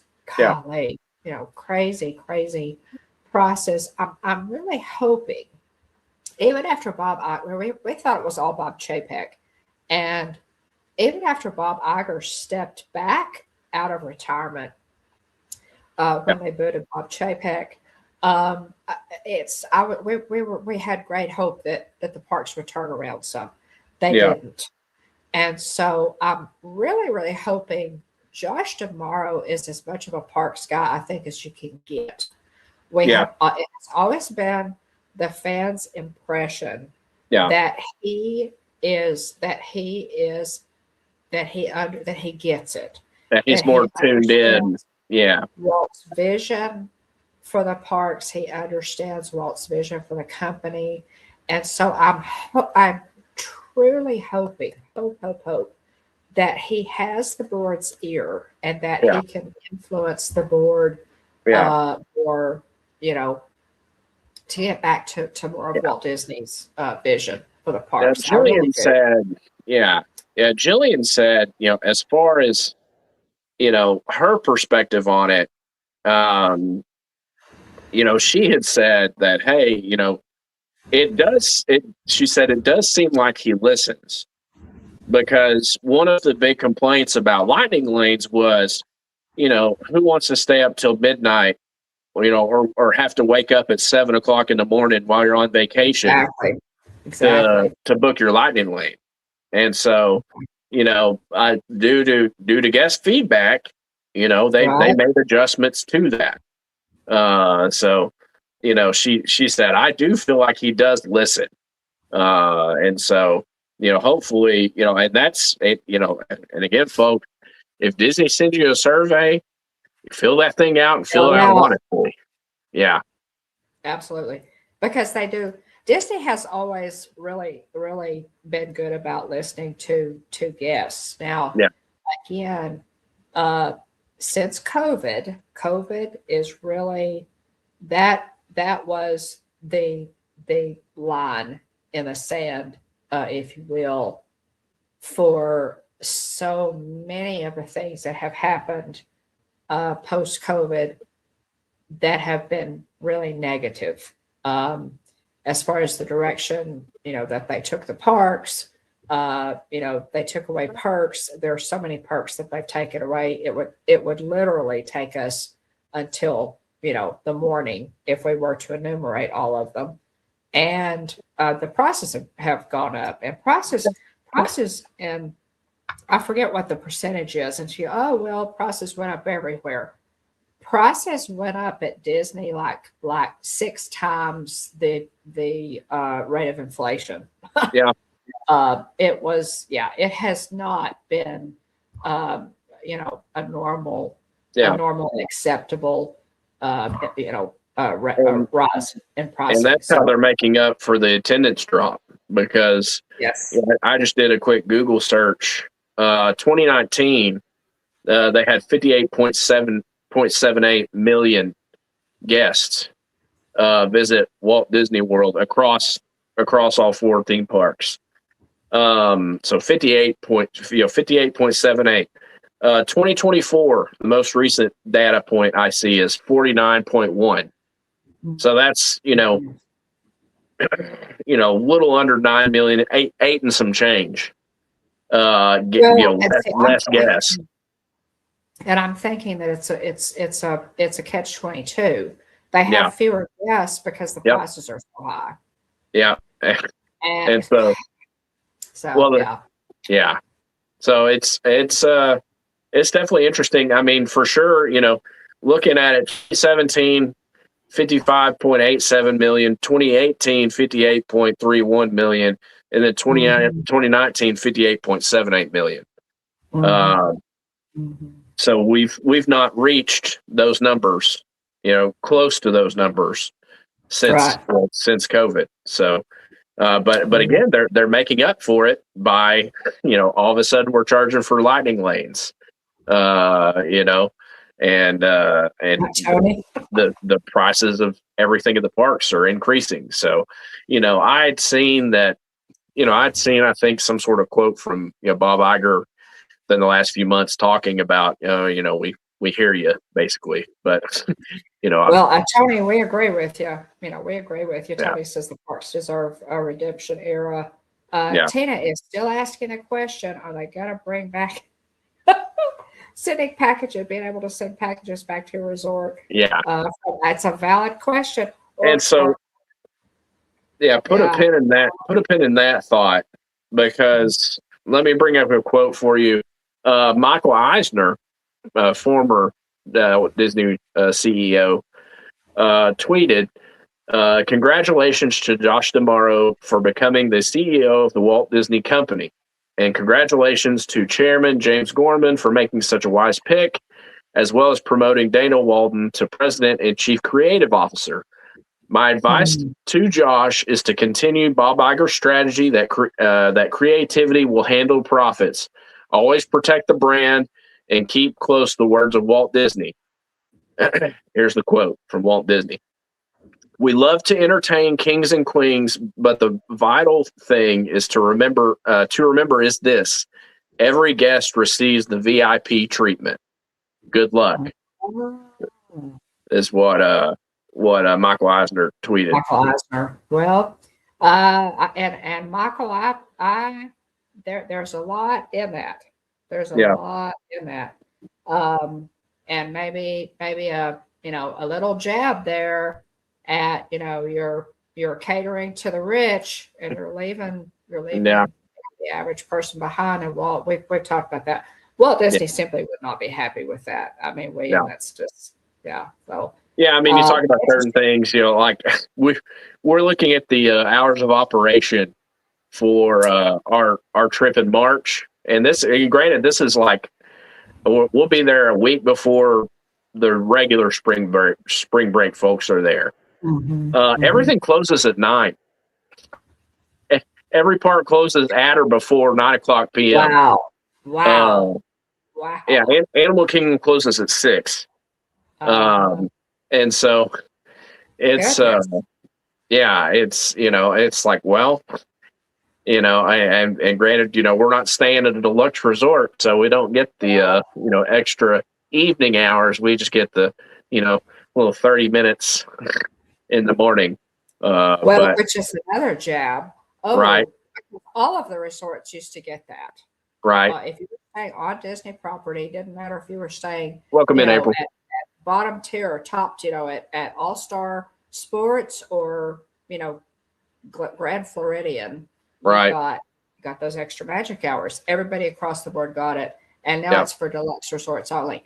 That's one of the, I'll tell you, that to me is one of the biggest insults that that's one of the biggest insults that the changes that they've made to insult guests. It just is. Continuing on with the news, in his comments, Josh D'Amaro also congratulated, or actually, I don't know if Bob's saying this but anyway, he also congratulated Dana Walden for becoming the company's first ever president and chief creative officer for the Walt Disney Company, and recognized the inspiration of Bob Iger over his 20-year tenure as CEO. The most important part of Disney will always be the people. I've had the pleasure of working with tens of thousands of cast, Imagineers, and employees over the years, and it is because of them and the millions of Disney fans around the world that I'm humbled and honored for the opportunity to lead this extraordinary company. Congratulations to Dana Walden for becoming the company's first ever president, chief creative officer for the Walt Disney Company. I look forward to working more closely with you as we continue to cultivate and share our powerful stories to Disney fans around the world. The remarkable foundation Bob Iger built over the last 20 years inspires all of us as we look to Disney's next era of innovation, creativity, and growth. I'm excited for the future and honored to stand alongside the best storytellers on earth. Okay. Well, it's an interesting. I think obviously. I mean, I don't know. I don't think any of us knows Dana Walden as well as we know Josh D'Amaro. Josh D'Amaro has always been a guest favorite. He's always been a Disney fan favorite. Yeah. I do hope that he will take Michael Eisner's advice, and it's not that Josh doesn't know the Disney way, the Walt Disney way. He does. So we'll see if he can hold some sway over the board, because they ultimately have the say. So I hope that he has that vision, and the communication skills and the influence with the board to turn some of this, turn some of it around. I am still very upset and will continue to be upset that they ripped out, Tom Sawyer Island, the Liberty Bell, and the Rivers of America in Magic Kingdom. I'm still in disbelief that they actually did that. That is a change that they never should have made, folks. They should not have done that. And I could have given them a million ways to to bring people over to Tom Sawyer Island. I mean, there's no shortage of land. With Cars Land. Yeah, there's no shortage of land around the Magic Kingdom. So.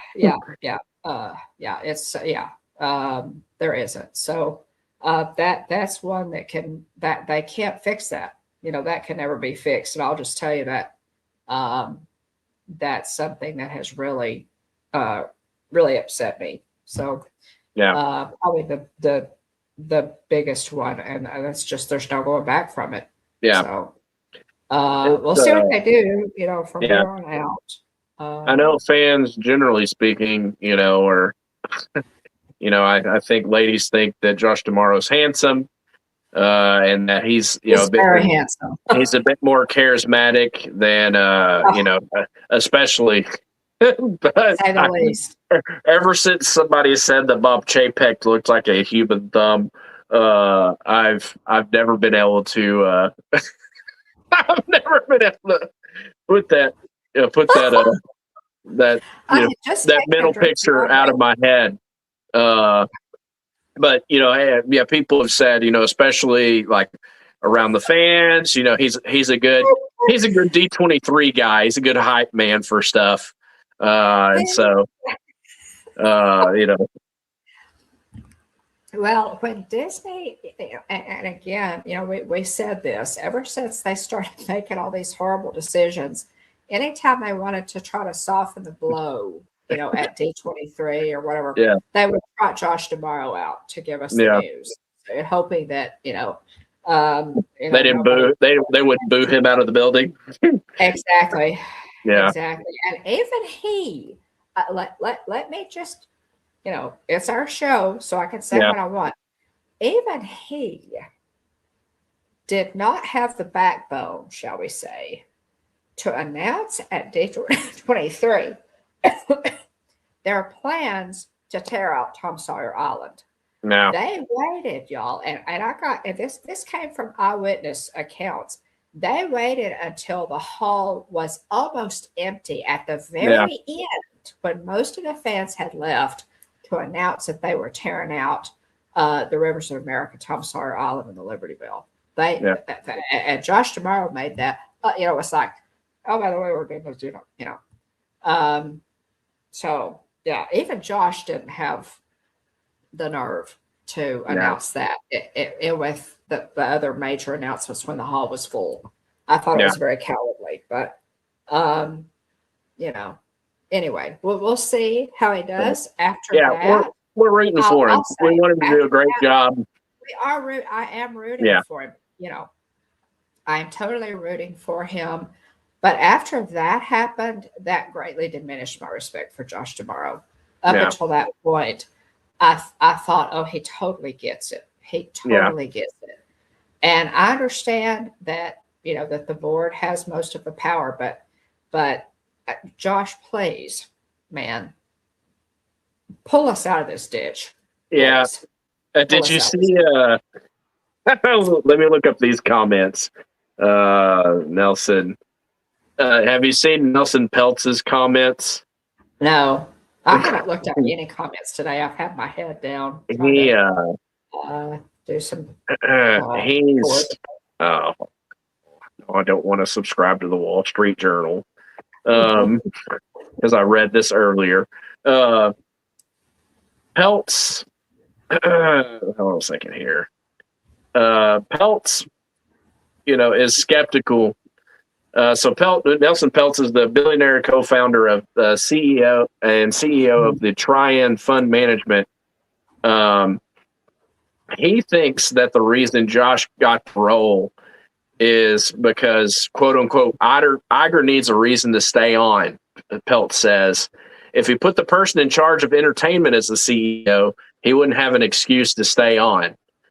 Pelt, Peltz predicts that Iger will eventually try to undermine DeMauro and determine that Josh doesn't know anything about the movie business. Therefore, I'm going to stay on and guide them.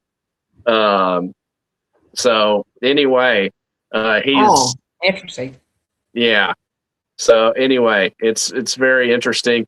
Well, it could also be. I mean, Iger has already had to come, pull him out of the ditch once with Chapek. However, my conspiracy theory there, I think that whole thing was planned. Yeah.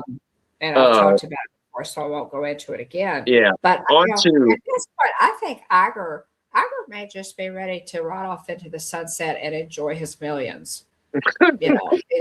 He's done his bit for King and Country, right? So he may just be ready to ride. So we'll see. So Josh DeMaro's appointment will be effective March 18th. Previously, I'm fairly certain the contract was set to run through the end of the year, I thought.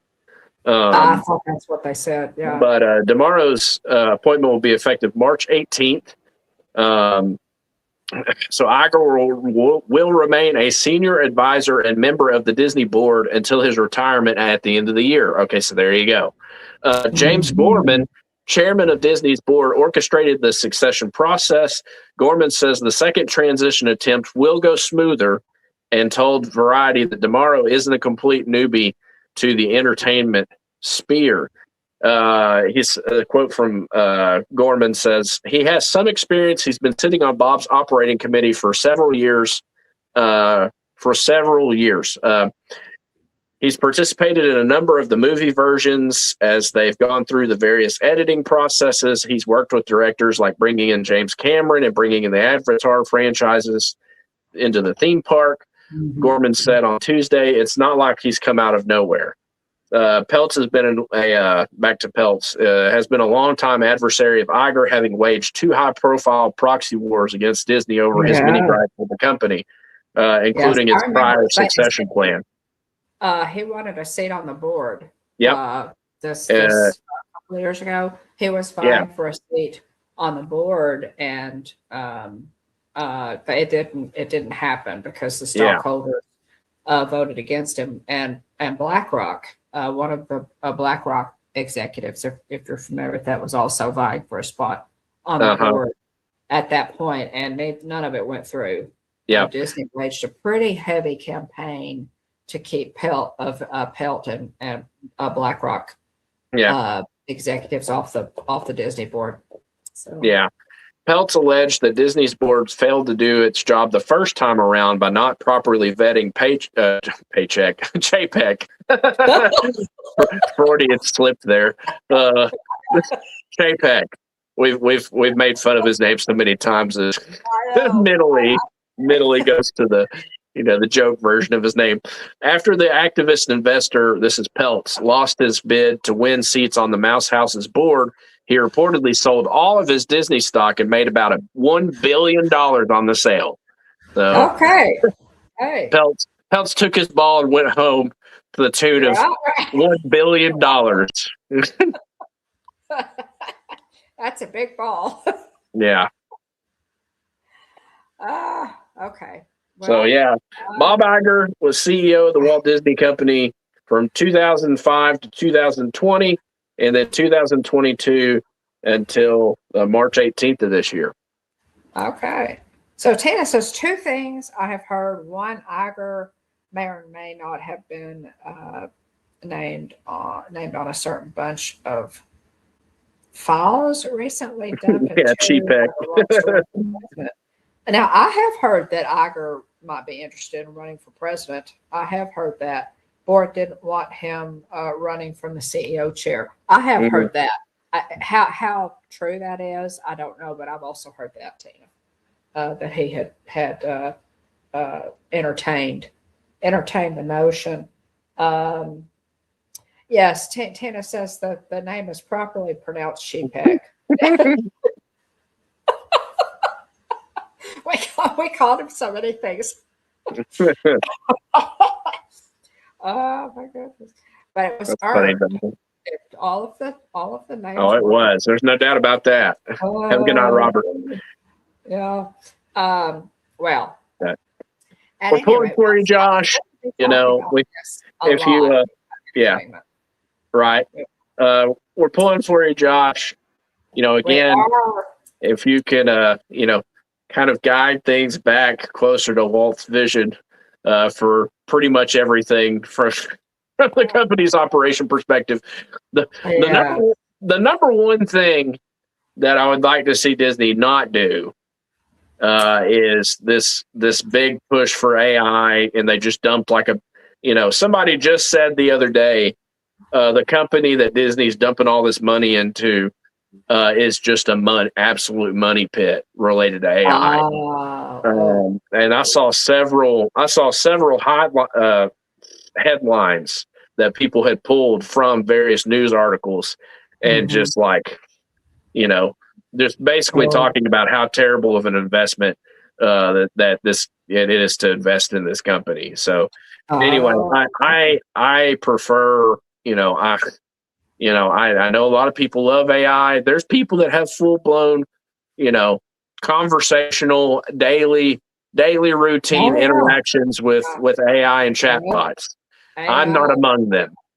You know, I'm a tech guy, but I just, you know, there's a lot of people that can't even do their job on a day-to-day basis, that are just, you know, going out and asking AI, how do I do this? You know, and you know, whether it's software development or, you know, whatever, you know, that's an area I don't want to lose. I mean, if it were up to me, we'd be going back to doing 2D, you know, hand-drawn animation again.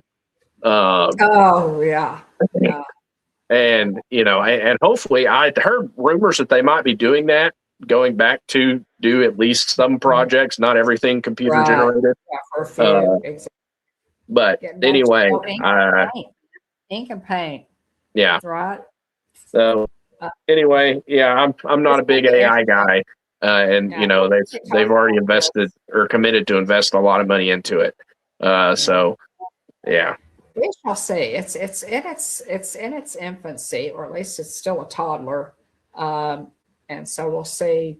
As far as AI, we'll see how that all works out. But we'll be talking about Josh tomorrow a little bit more. May try to give you a little rundown, you know, better rundown on his background on a future show, and who this guy is, and why he is beloved in in the Disney fandom, and so he has contributed so much to the company. He was the logical choice. He truly was. I felt like he would get the job over Dana Walden. So we'll see how he does.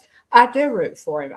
I truly know where his heart is. I hope that he has not been been uprooted from those origins, because I truly think that Josh understands. As much time as he spent in the parks talking with cast members, that's what he was doing, y'all, the day that Kylie and I saw him on Hollywood Studios. Anytime I see a suit in a park, I pay attention. And Kylie and I were there. It was her first trip. It was 2021.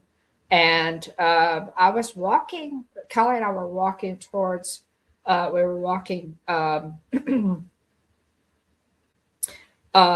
back towards from Alien Swirling Saucers, walking back towards the Toy Story Land. Toy Story Land, but from Alien Swirling Saucers back over towards the Slinky Dog Dash, and we got behind him, and I look. This is very tall, slender, the haircut, and I recognized his back, and I thought, oh my gosh, there's only one person on this planet that this can be. It's Josh D'Amaro. And so naturally, like you with Ashley Eckstein, I kind of followed, and I watched and he veered off to talk with one of the cast members, with a couple of the cast members standing there beside alien swirling saucers. And he went over to chat with them. And of course, when I saw his face, I knew exactly who he was. And of course, he was wearing the cast member pin that he's wearing in this picture said Josh. Yep. And so, there's no mistake in him once you see him. I mean, you know who he is once you see him. And I waited for him to finish chatting with the cast members, and he walked away, and I stopped him and introduced myself, and I said, "This is my granddaughter Kylie. It's her first trip." He was very gracious. He talked to Kylie. He said, "Oh my goodness," he said, "Amazing." He said, what do you like about the park? What's been your he asked her, what's been your favorite ride, and which is your favorite park? And so he's interested in hearing from guests, especially a first time 8-year-old child. So he was very gracious. Let us take a picture. It was kind of a distance picture because we were all still wearing masks. Right. But yes, he was very gracious. It was a pleasure to meet him on that trip. And so yeah, I'm totally rooting for him. Hey, Josh, get us back You have to pull that picture out of the archives. Definitely. We are rooting for you. We are so rooting for you. Absolutely. Would that be amazing if he could just kind of turn around some of this, some of these directions that we feel like are, not just the high prices and the taking away of perks, but just to get back to Walt's vision. And I think in his heart of hearts, Josh knows it. I truly do. Anyway, good luck, and we will talk about Josh tomorrow some more. Guys, we really will. I don't have my notes in front of me here. This slide. This is for Jillian. Yeah, Jillian's 100% crashing out over the Bluey retheming. This is her Tom Sawyer Island, y'all. It really is, though. She is very upset. If she's not a fan, of the new Zootopia show and Under the Tree of Life. It feels like it feels very chaotic, and that show specifically does. And if you really think about it critically for a minute or two, you could really poke holes in it. But anyway, yes, Jillian's very upset. They're doing a Bluey retheming. They are. In the affection section there at Animal Kingdom. So on X, Scott Gustin, he does a lot of Disney reporting, confirmed that the affection section in Animal Kingdom will temporarily close starting February 23rd. The current animals, there's a bunch of goats and sheep, and there's a pig. Me and the boys pet all of said animals out on our trip in December. They had a blast, petting all the animals. Yeah, and I did too, frankly. This is conservation station. Out there at Animal Kingdom. So they're going to rehome those animals that are there currently. So the goats, the sheep, and the pig. They're going to rehome them temporarily. And so they're going to be moving in Australian animals that you can pet. I'm very interested to see what Australian animals we will be allowed to pet. Because I've heard jokes before that pretty much every animal in Australia could kill you. Exactly. They've got like the giant spiders and all sorts of prehistoric looking creatures. But anyway, I'm very interested to see what animals native to Australia they put in the affection section. But they're going to have a Bluey and Bingo meet and greet, and I think some sort of small stage show or something. Now I did see Tony I says did he would see enjoy the somebody blue else had area. tweeted. What was that? That's yeah. I did see another tweet from Scott Gust in the same account said conservation station will close end of day on February 22nd. When it reopens this summer, guests will be able to play and dance with Bluey and Bingo inside. Other longtime conservation station favorites, including the veterinary treatment room, will also return. So that was one of Jillian's concerns was, if we're going to blow the whole place out inside the conservation Right. station and just, have it to be a big Bluey show, Right. she was going to lose her mind. So Yeah. anyway, there's going to be a lot. I'll go ahead and tell you now. Wait times for the train to get to conservation station, at Rafiki's Planet Watch will go up substantially Yes, I will. with this Bluey meet and greet. Bluey and Yeah. Bingo. It's the demand to ride this train out there. I can guarantee you now.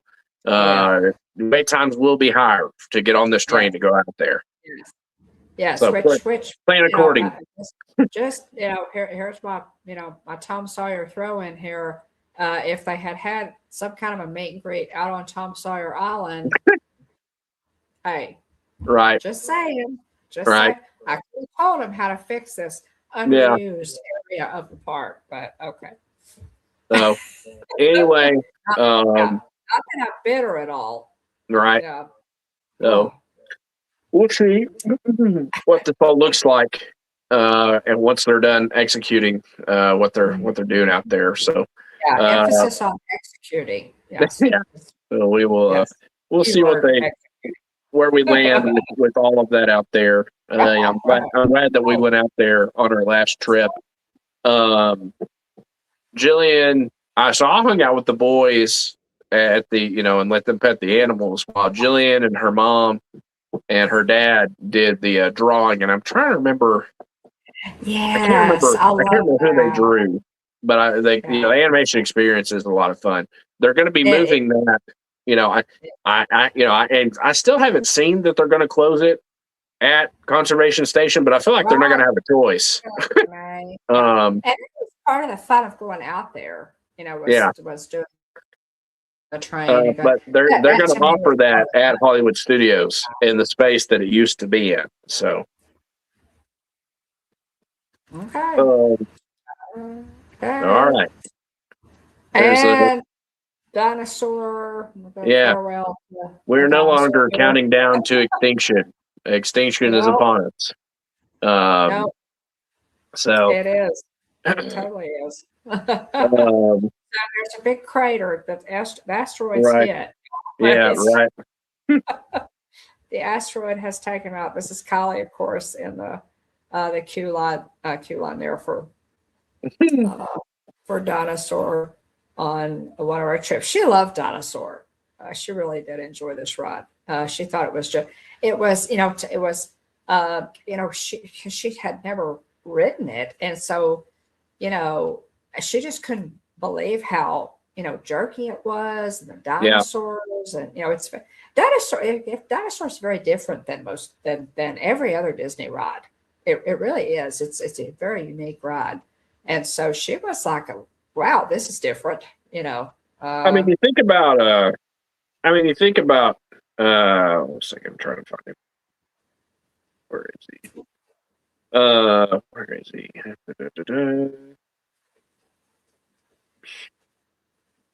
Trying to find it. Well, shoot. Let's see here. Yeah, Joe Rohde had some thoughts, and I was trying to find it on my phone. Related to dinosaur. Let me see if I can pull this up here.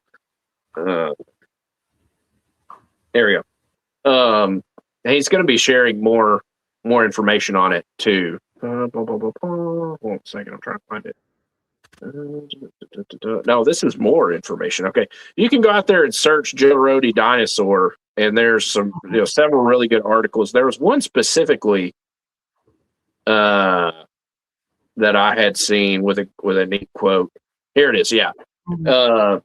but anyway, go out there, search Joe Rohde, Dino, or Dino Land or Dinosaur, and you'll get his comments. But here from Blog Mickey, there's a quote here that talks about Joe Rohde talking about Dino Land. He said, "So I guess today is the last operating day of Dino Land USA at Disney's Animal Kingdom. I have to say, I will miss its sly and droll sense of humor and the way in which it attempted to take a complicated subject like paleontology and turn it into a series of entertainment experiences. I will never know how many people picked up on the Venn diagram of ideas in play. The old school professors defending outmoded ideas, the young students with challenging new theories, the corporate financiers and their amoral profit motive, the roadside America entrepreneurs and their simple non-academic love of dinosaurs for pure fun. But on the other hand, the land will always had some conceptual weaknesses born of the struggle just to get a park open with what was at that time a relatively low cost per square foot. For example, while the dinosaur attraction is a thrilling, zany, zigzagging adventure, it's not exactly calculated to appeal to the core market for dinosaurs, which is little kids. But if you look at the opening day menu for the park, you'll see that it was the only thing approaching a thrill ride, and therefore we were obligated to increase the thrill component to balance the park menu. Ah, interesting. The original attraction name, Countdown to Extinction, probably broadcast that sensibility more successfully than the IP-related title, Dinosaur, which of course has brought up associations with the CGI animated film. In addition, the science of dinosaurs rapidly outstripped the presentation of dinosaurs in the park. And since the park has a strong science basis, we like to be as accurate as we can. But it wasn't likely we were going to go back and put feathers on all our theropods.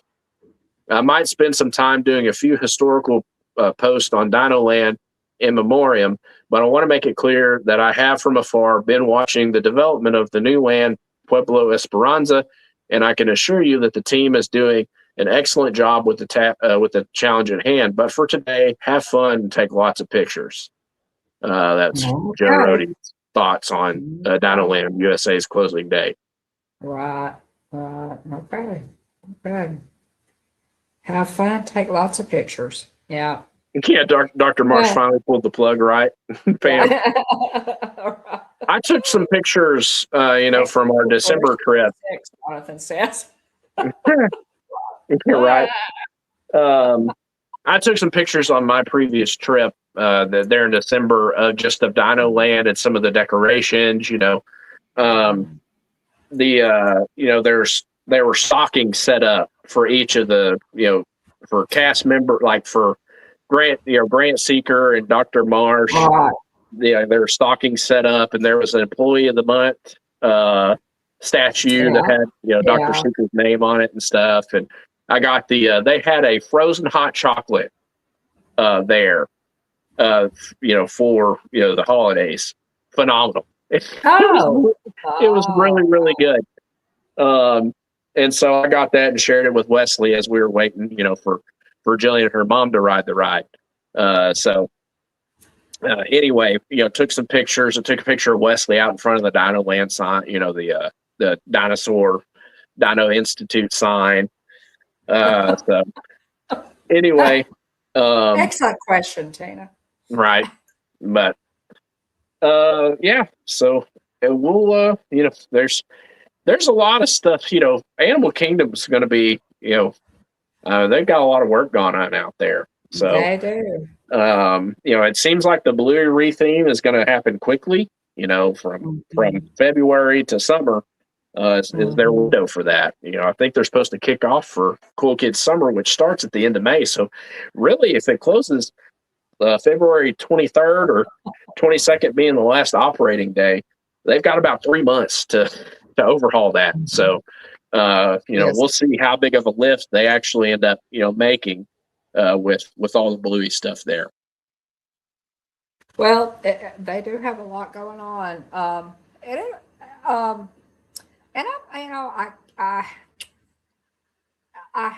like Jillian in that I hesitate I agree with Joe Rohde's original vision for the park. He wanted Animal Kingdom to be about real animals Yeah. with a different vibe, a different. You have IP everywhere else. You have cartoon characters everywhere else. Let's have one park that is about real animals and about real learning and real conservation and the so they're obviously not going that way. I'm now Jeff is our dream. I don't know if you're still in the chat, Jeff, but uh there are people who just absolutely love Bluey. I'm not really among them. So hey, Yeah. Andrew. I'm also not among the big bluey people. We do have some toys. The boys like to play with there's like a little playground set that they got Mhm, from friends mhm. for a birthday, and they have a fun time playing with that. We'll let them watch Right, it in right. small spurts. Yeah, Uh, but yeah. we're just not big on Bluey. The boys do enjoy it, and it's not their favorite thing. One of my favorite shows that the boys have watched over the years is Puppy Dog Pals. In fact, Wyatt Oh, actually yeah. had a hey Mikey, um, Hey, Mike. yeah, um, but anyway, I was a big fan of Puppy Dog Pals. And there's some other really cute shows that the boys Hey, watch. Mikey. And we've also introduced them to like Bear in the Big Blue House and Good to see you. some of the fun shows from our Right. childhood too. Yeah, Thanks, Mikey. Jonathan says he loves Bluey. Yeah, Yeah. says he loves Bluey. Yeah. Mikey, it's good to see you. Really is. Love you, buddy. And Andrew says, well, they should have brought back Michael Eisner. Oh boy, Michael Eisner is busy counting his money, as Bob Iger will be soon as well. But yeah, I think you know, and of course the company is always going to evolve and what have you. But since 2020, the directions that they've gone have seemed extreme to most of us who have been following Disney for so long and kind of knew, the track, the Yeah. general track that they stayed on. Definitely some of the decisions they've made. Oh, go ahead. Tomorrow. Thank you. Mikey, what do you think about Josh tomorrow? We're really rooting for him. Yeah. Yeah. So, uh, anyway, that's about, that's about it for tonight, guys. I think. Let's see. Do we want to open some more Connor right quick and then wrap this thing up? Hey, that's sure thing. I'm going to go ahead and grab one of my packs of Fabled here. It's got Steamboat Willie here in the front of the pack. Oh, thank you, Mike. There he is, So much. Steamboat Willie. Yeah, thanks, Mikey. Yeah, we'll see how it all plays out, Andrew. Yeah, it's gonna be. Yeah, Nice. we'll know. We'll know shortly. Yeah. I think tomorrow has been good for the company up to this point, so we'll see. Be our guest. Yeah, yes, Be our guest, put our service to the test. PJ Pete, Caught Up in the Music, a goofy movie with one of my personal favorites. Donald Duck, Sleepwalker. Oh, that's a fun one. Fire the Cannons, action card. Cannons. Deal 2 damage to a chosen character. All right. For Unfortunate Souls. Oh, Pam, there's one for you. Emaciated Shrimps, Uh-huh. as Olaf referred to them as. Coconut Basket for Moana. Mm-hmm. Next up is the first uncommon cards, the Queen of Hearts. I think I pulled this last week. Sensing Weakness. Next, we have Bruno's Return. I didn't think we talked about Bruno, but here he is. There he is. Next uncommon card, Li Shang. Oh, Li Shang. Osmond. Imperial Captain. And BD Wong, right, was the regular voice. Oh, jumped ahead there. And then Donny Osmond was a singing voice there. Eye to eye. We're seeing it eye to eye. Okay. A couple of fun Goof Troop pulls in here. Ooh, what we got here? We got a legendary. Look at that. I don't know how much you could tell here. Hold on a second. Let's see if I get it. Look at the look, it's like embossed. Check that out. Oh wow. Look at that. Yeah, we can see it. We can see that. How cool is that? That's awesome. Legendary Elsa. This eye to eye is a regular rare. But check out that legendary. Very, very nice card. Great foil here. And then followed up with a rare Shere Khan foil. Menacing Predator. So yeah, awesome. Nice. Great pulls there. And then the same code, the same puzzle card from last week. But yeah. Oh yeah. Legendary card is winning, right? Yeah. Oh, Mama probably won't help me and pull another enchanted, but for now I'm feeling pretty good about myself. So yeah. It will be. It's going to be a hard. That's going to be. That is going to be a hard. Yeah. What a great card. Wow. That is beautiful. Yeah. It really is. Wow. Yeah. Golly. That's my first of this Elsa to pull, Pam. I've already started opening that, guys. And it's Bolt. Oh yeah. On the front there you go. Yeah, Bolt. And I've already got it open because they're so hard to open. I already started. Okay. All right. Okay, so we've got Moana. Let's see what. Yeah. It'd be a hard pack to beat. Okay. So we've got Moana. And next, have Hero. Neat. In the Jade. Very nice. And then we have Canine Crunchies, which I think I got this one last week. I think you did too. Mm-hmm. And then, and I think I've gotten this one before too. Sawbug. Yeah, Sawbug.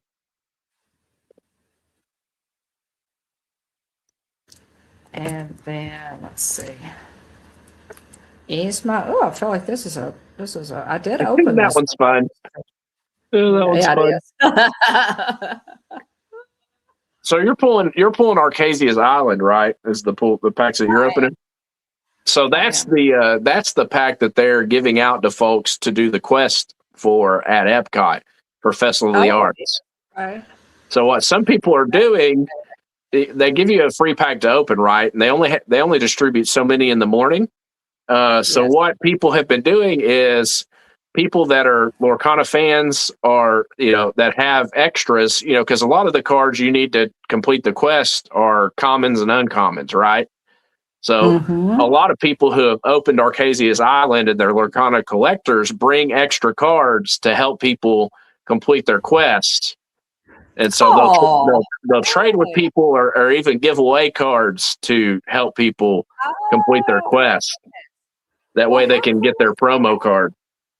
Okay, so do we need to get on a plane? Because this sounds like tons of fun. I've highly considered it.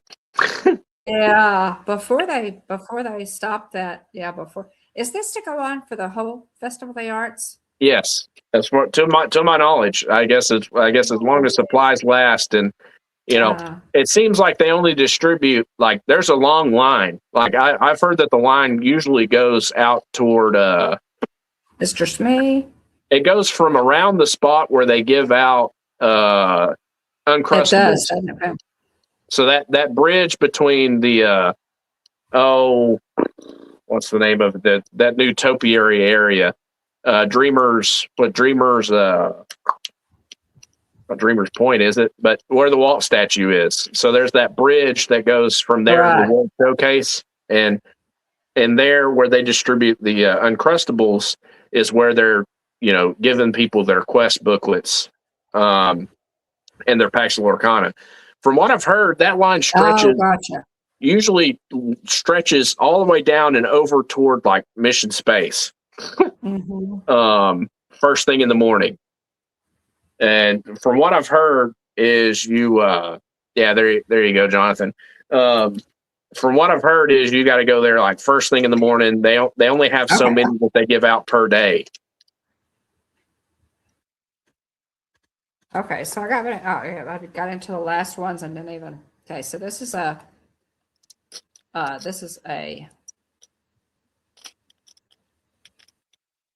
That's a rare, lucky.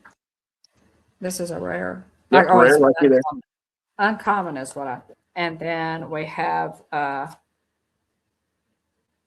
a super rare King Candy, very nice. Rare. Yeah, I like that card, the King Candy. Yeah, that's neat. So let's see. Okay, so I think you have won this one because my last one is a super rare and the foil lucky. Yeah, rare lucky. So you doubled up on lucky. You're working toward a playset of lucky there. Yeah, that's neat. Foil's really pretty, but oh my goodness, what a great pack! What a great pack you had there, William. That's show us the Elsa again, the Elsa legendary. That is a great card. Yeah, I'm telling you, that is a great card. Yeah, already got her slaved up. Good deal. I did. Yeah, take good care of her. Yeah, it's nice to win one. Like Jonathan said earlier, Mom usually wins it, so it's nice to win one every now and then. Yeah, that's beautiful. Love that one. That's beautiful. Let's put them in my. I've been keeping the cards that I've been opening lately in my my Goof Troop deck box here. Cool. Oh yeah, John. Oh yeah, Tina. Already protected you. Already slaved it. Good deal.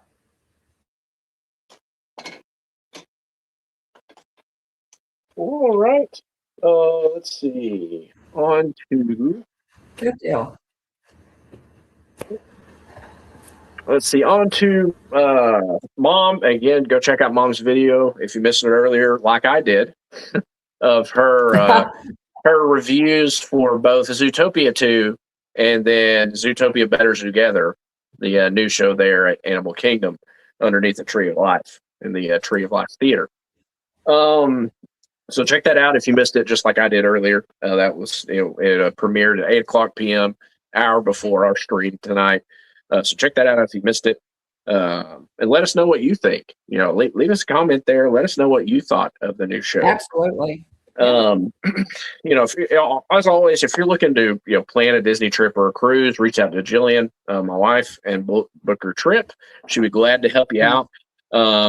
She's done, and she also does Let's Adventure Travel too, which is Universal and cruises. So, feel free to Jillian. Be glad to help you out, regardless of what you're trying to do. If you're just going for a couple days, if it's a quick trip or if it's a long blowout trip, she'd be glad to help you out.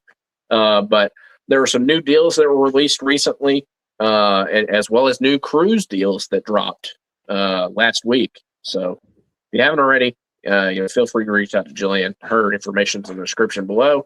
But thanks to everybody. We really appreciate your support. Thanks to our channel members. Everybody that's in the chat. Thanks, if you're ghost watching, yeah.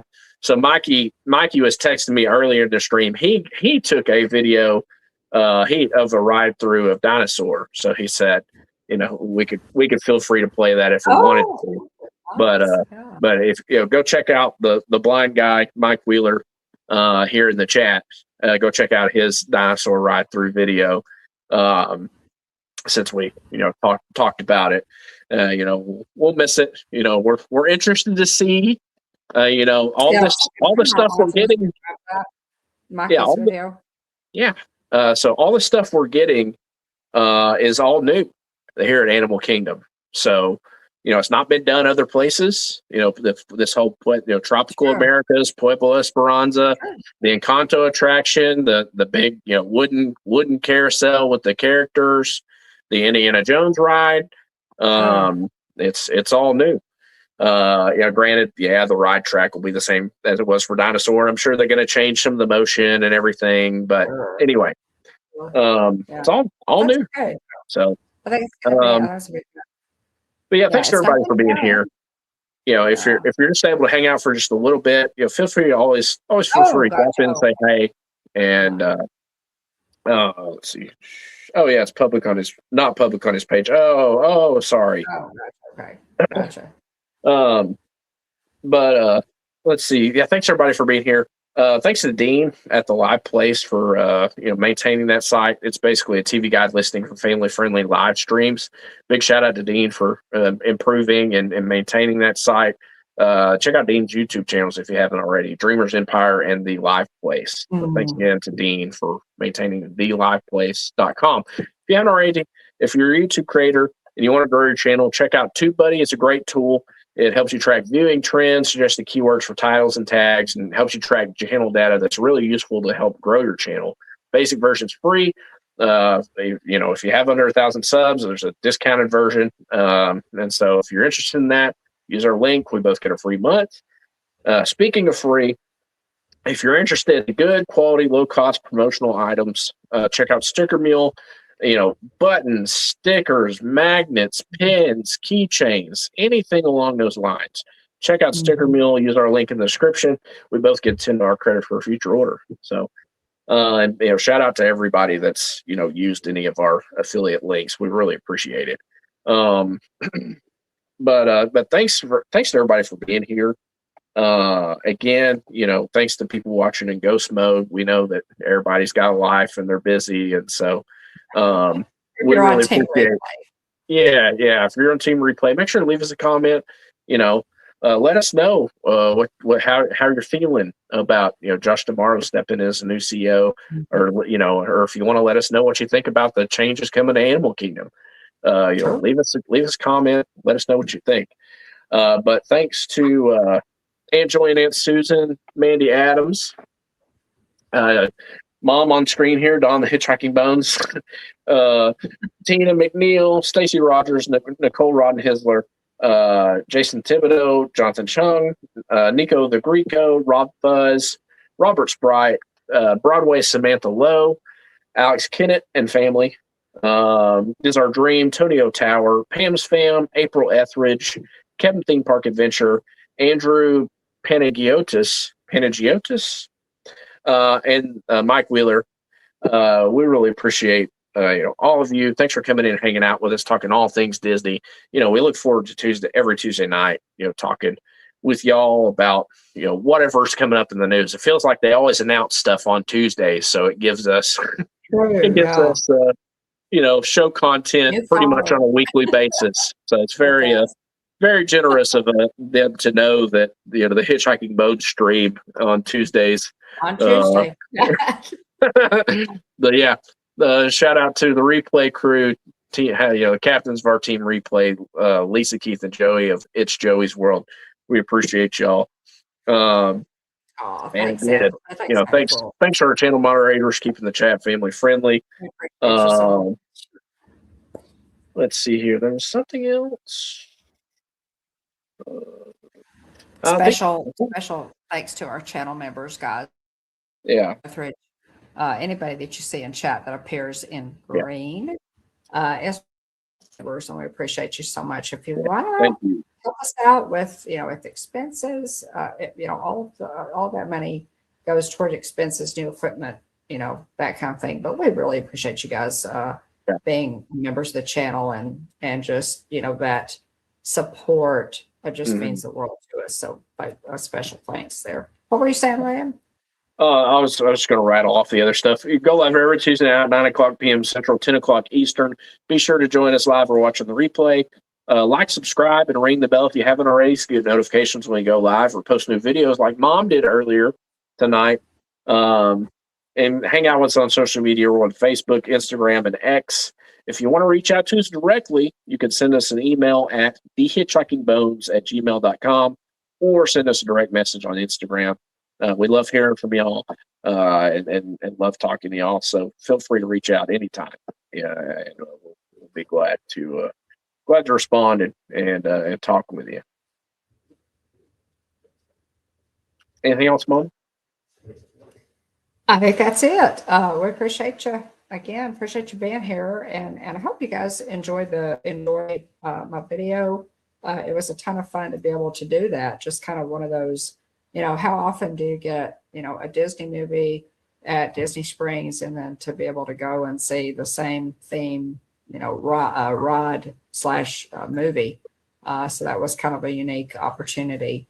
But yeah, we're just getting cranked up, and I have hopefully I have been busy, but I am trying to fit in some time to work on some things for the channel, some kind of new things for the channel. Let's shake it up a little bit, change up things a little bit, add some new things. So hopefully I can get around to some of that, and with posting shorts and videos, and maybe Jillian can get around to posting of what's brewing with the bones and let us know about all there are a lot of great packages that Disney has already put out for this year. So if you're interested in taking a trip, so we'll see if she has time to do that. And I may try next week to go over some of that, because there's a lot there, and she sent me some information. So we may try to go over some of that. And we'll be talking about Josh tomorrow a lot in the next few months. So y'all hurry back for that great big beautiful tomorrow, as Stacy calls it. Oh my goodness. And thank you, Tina. Thanks so much. And yes, absolutely. Y'all hurry back.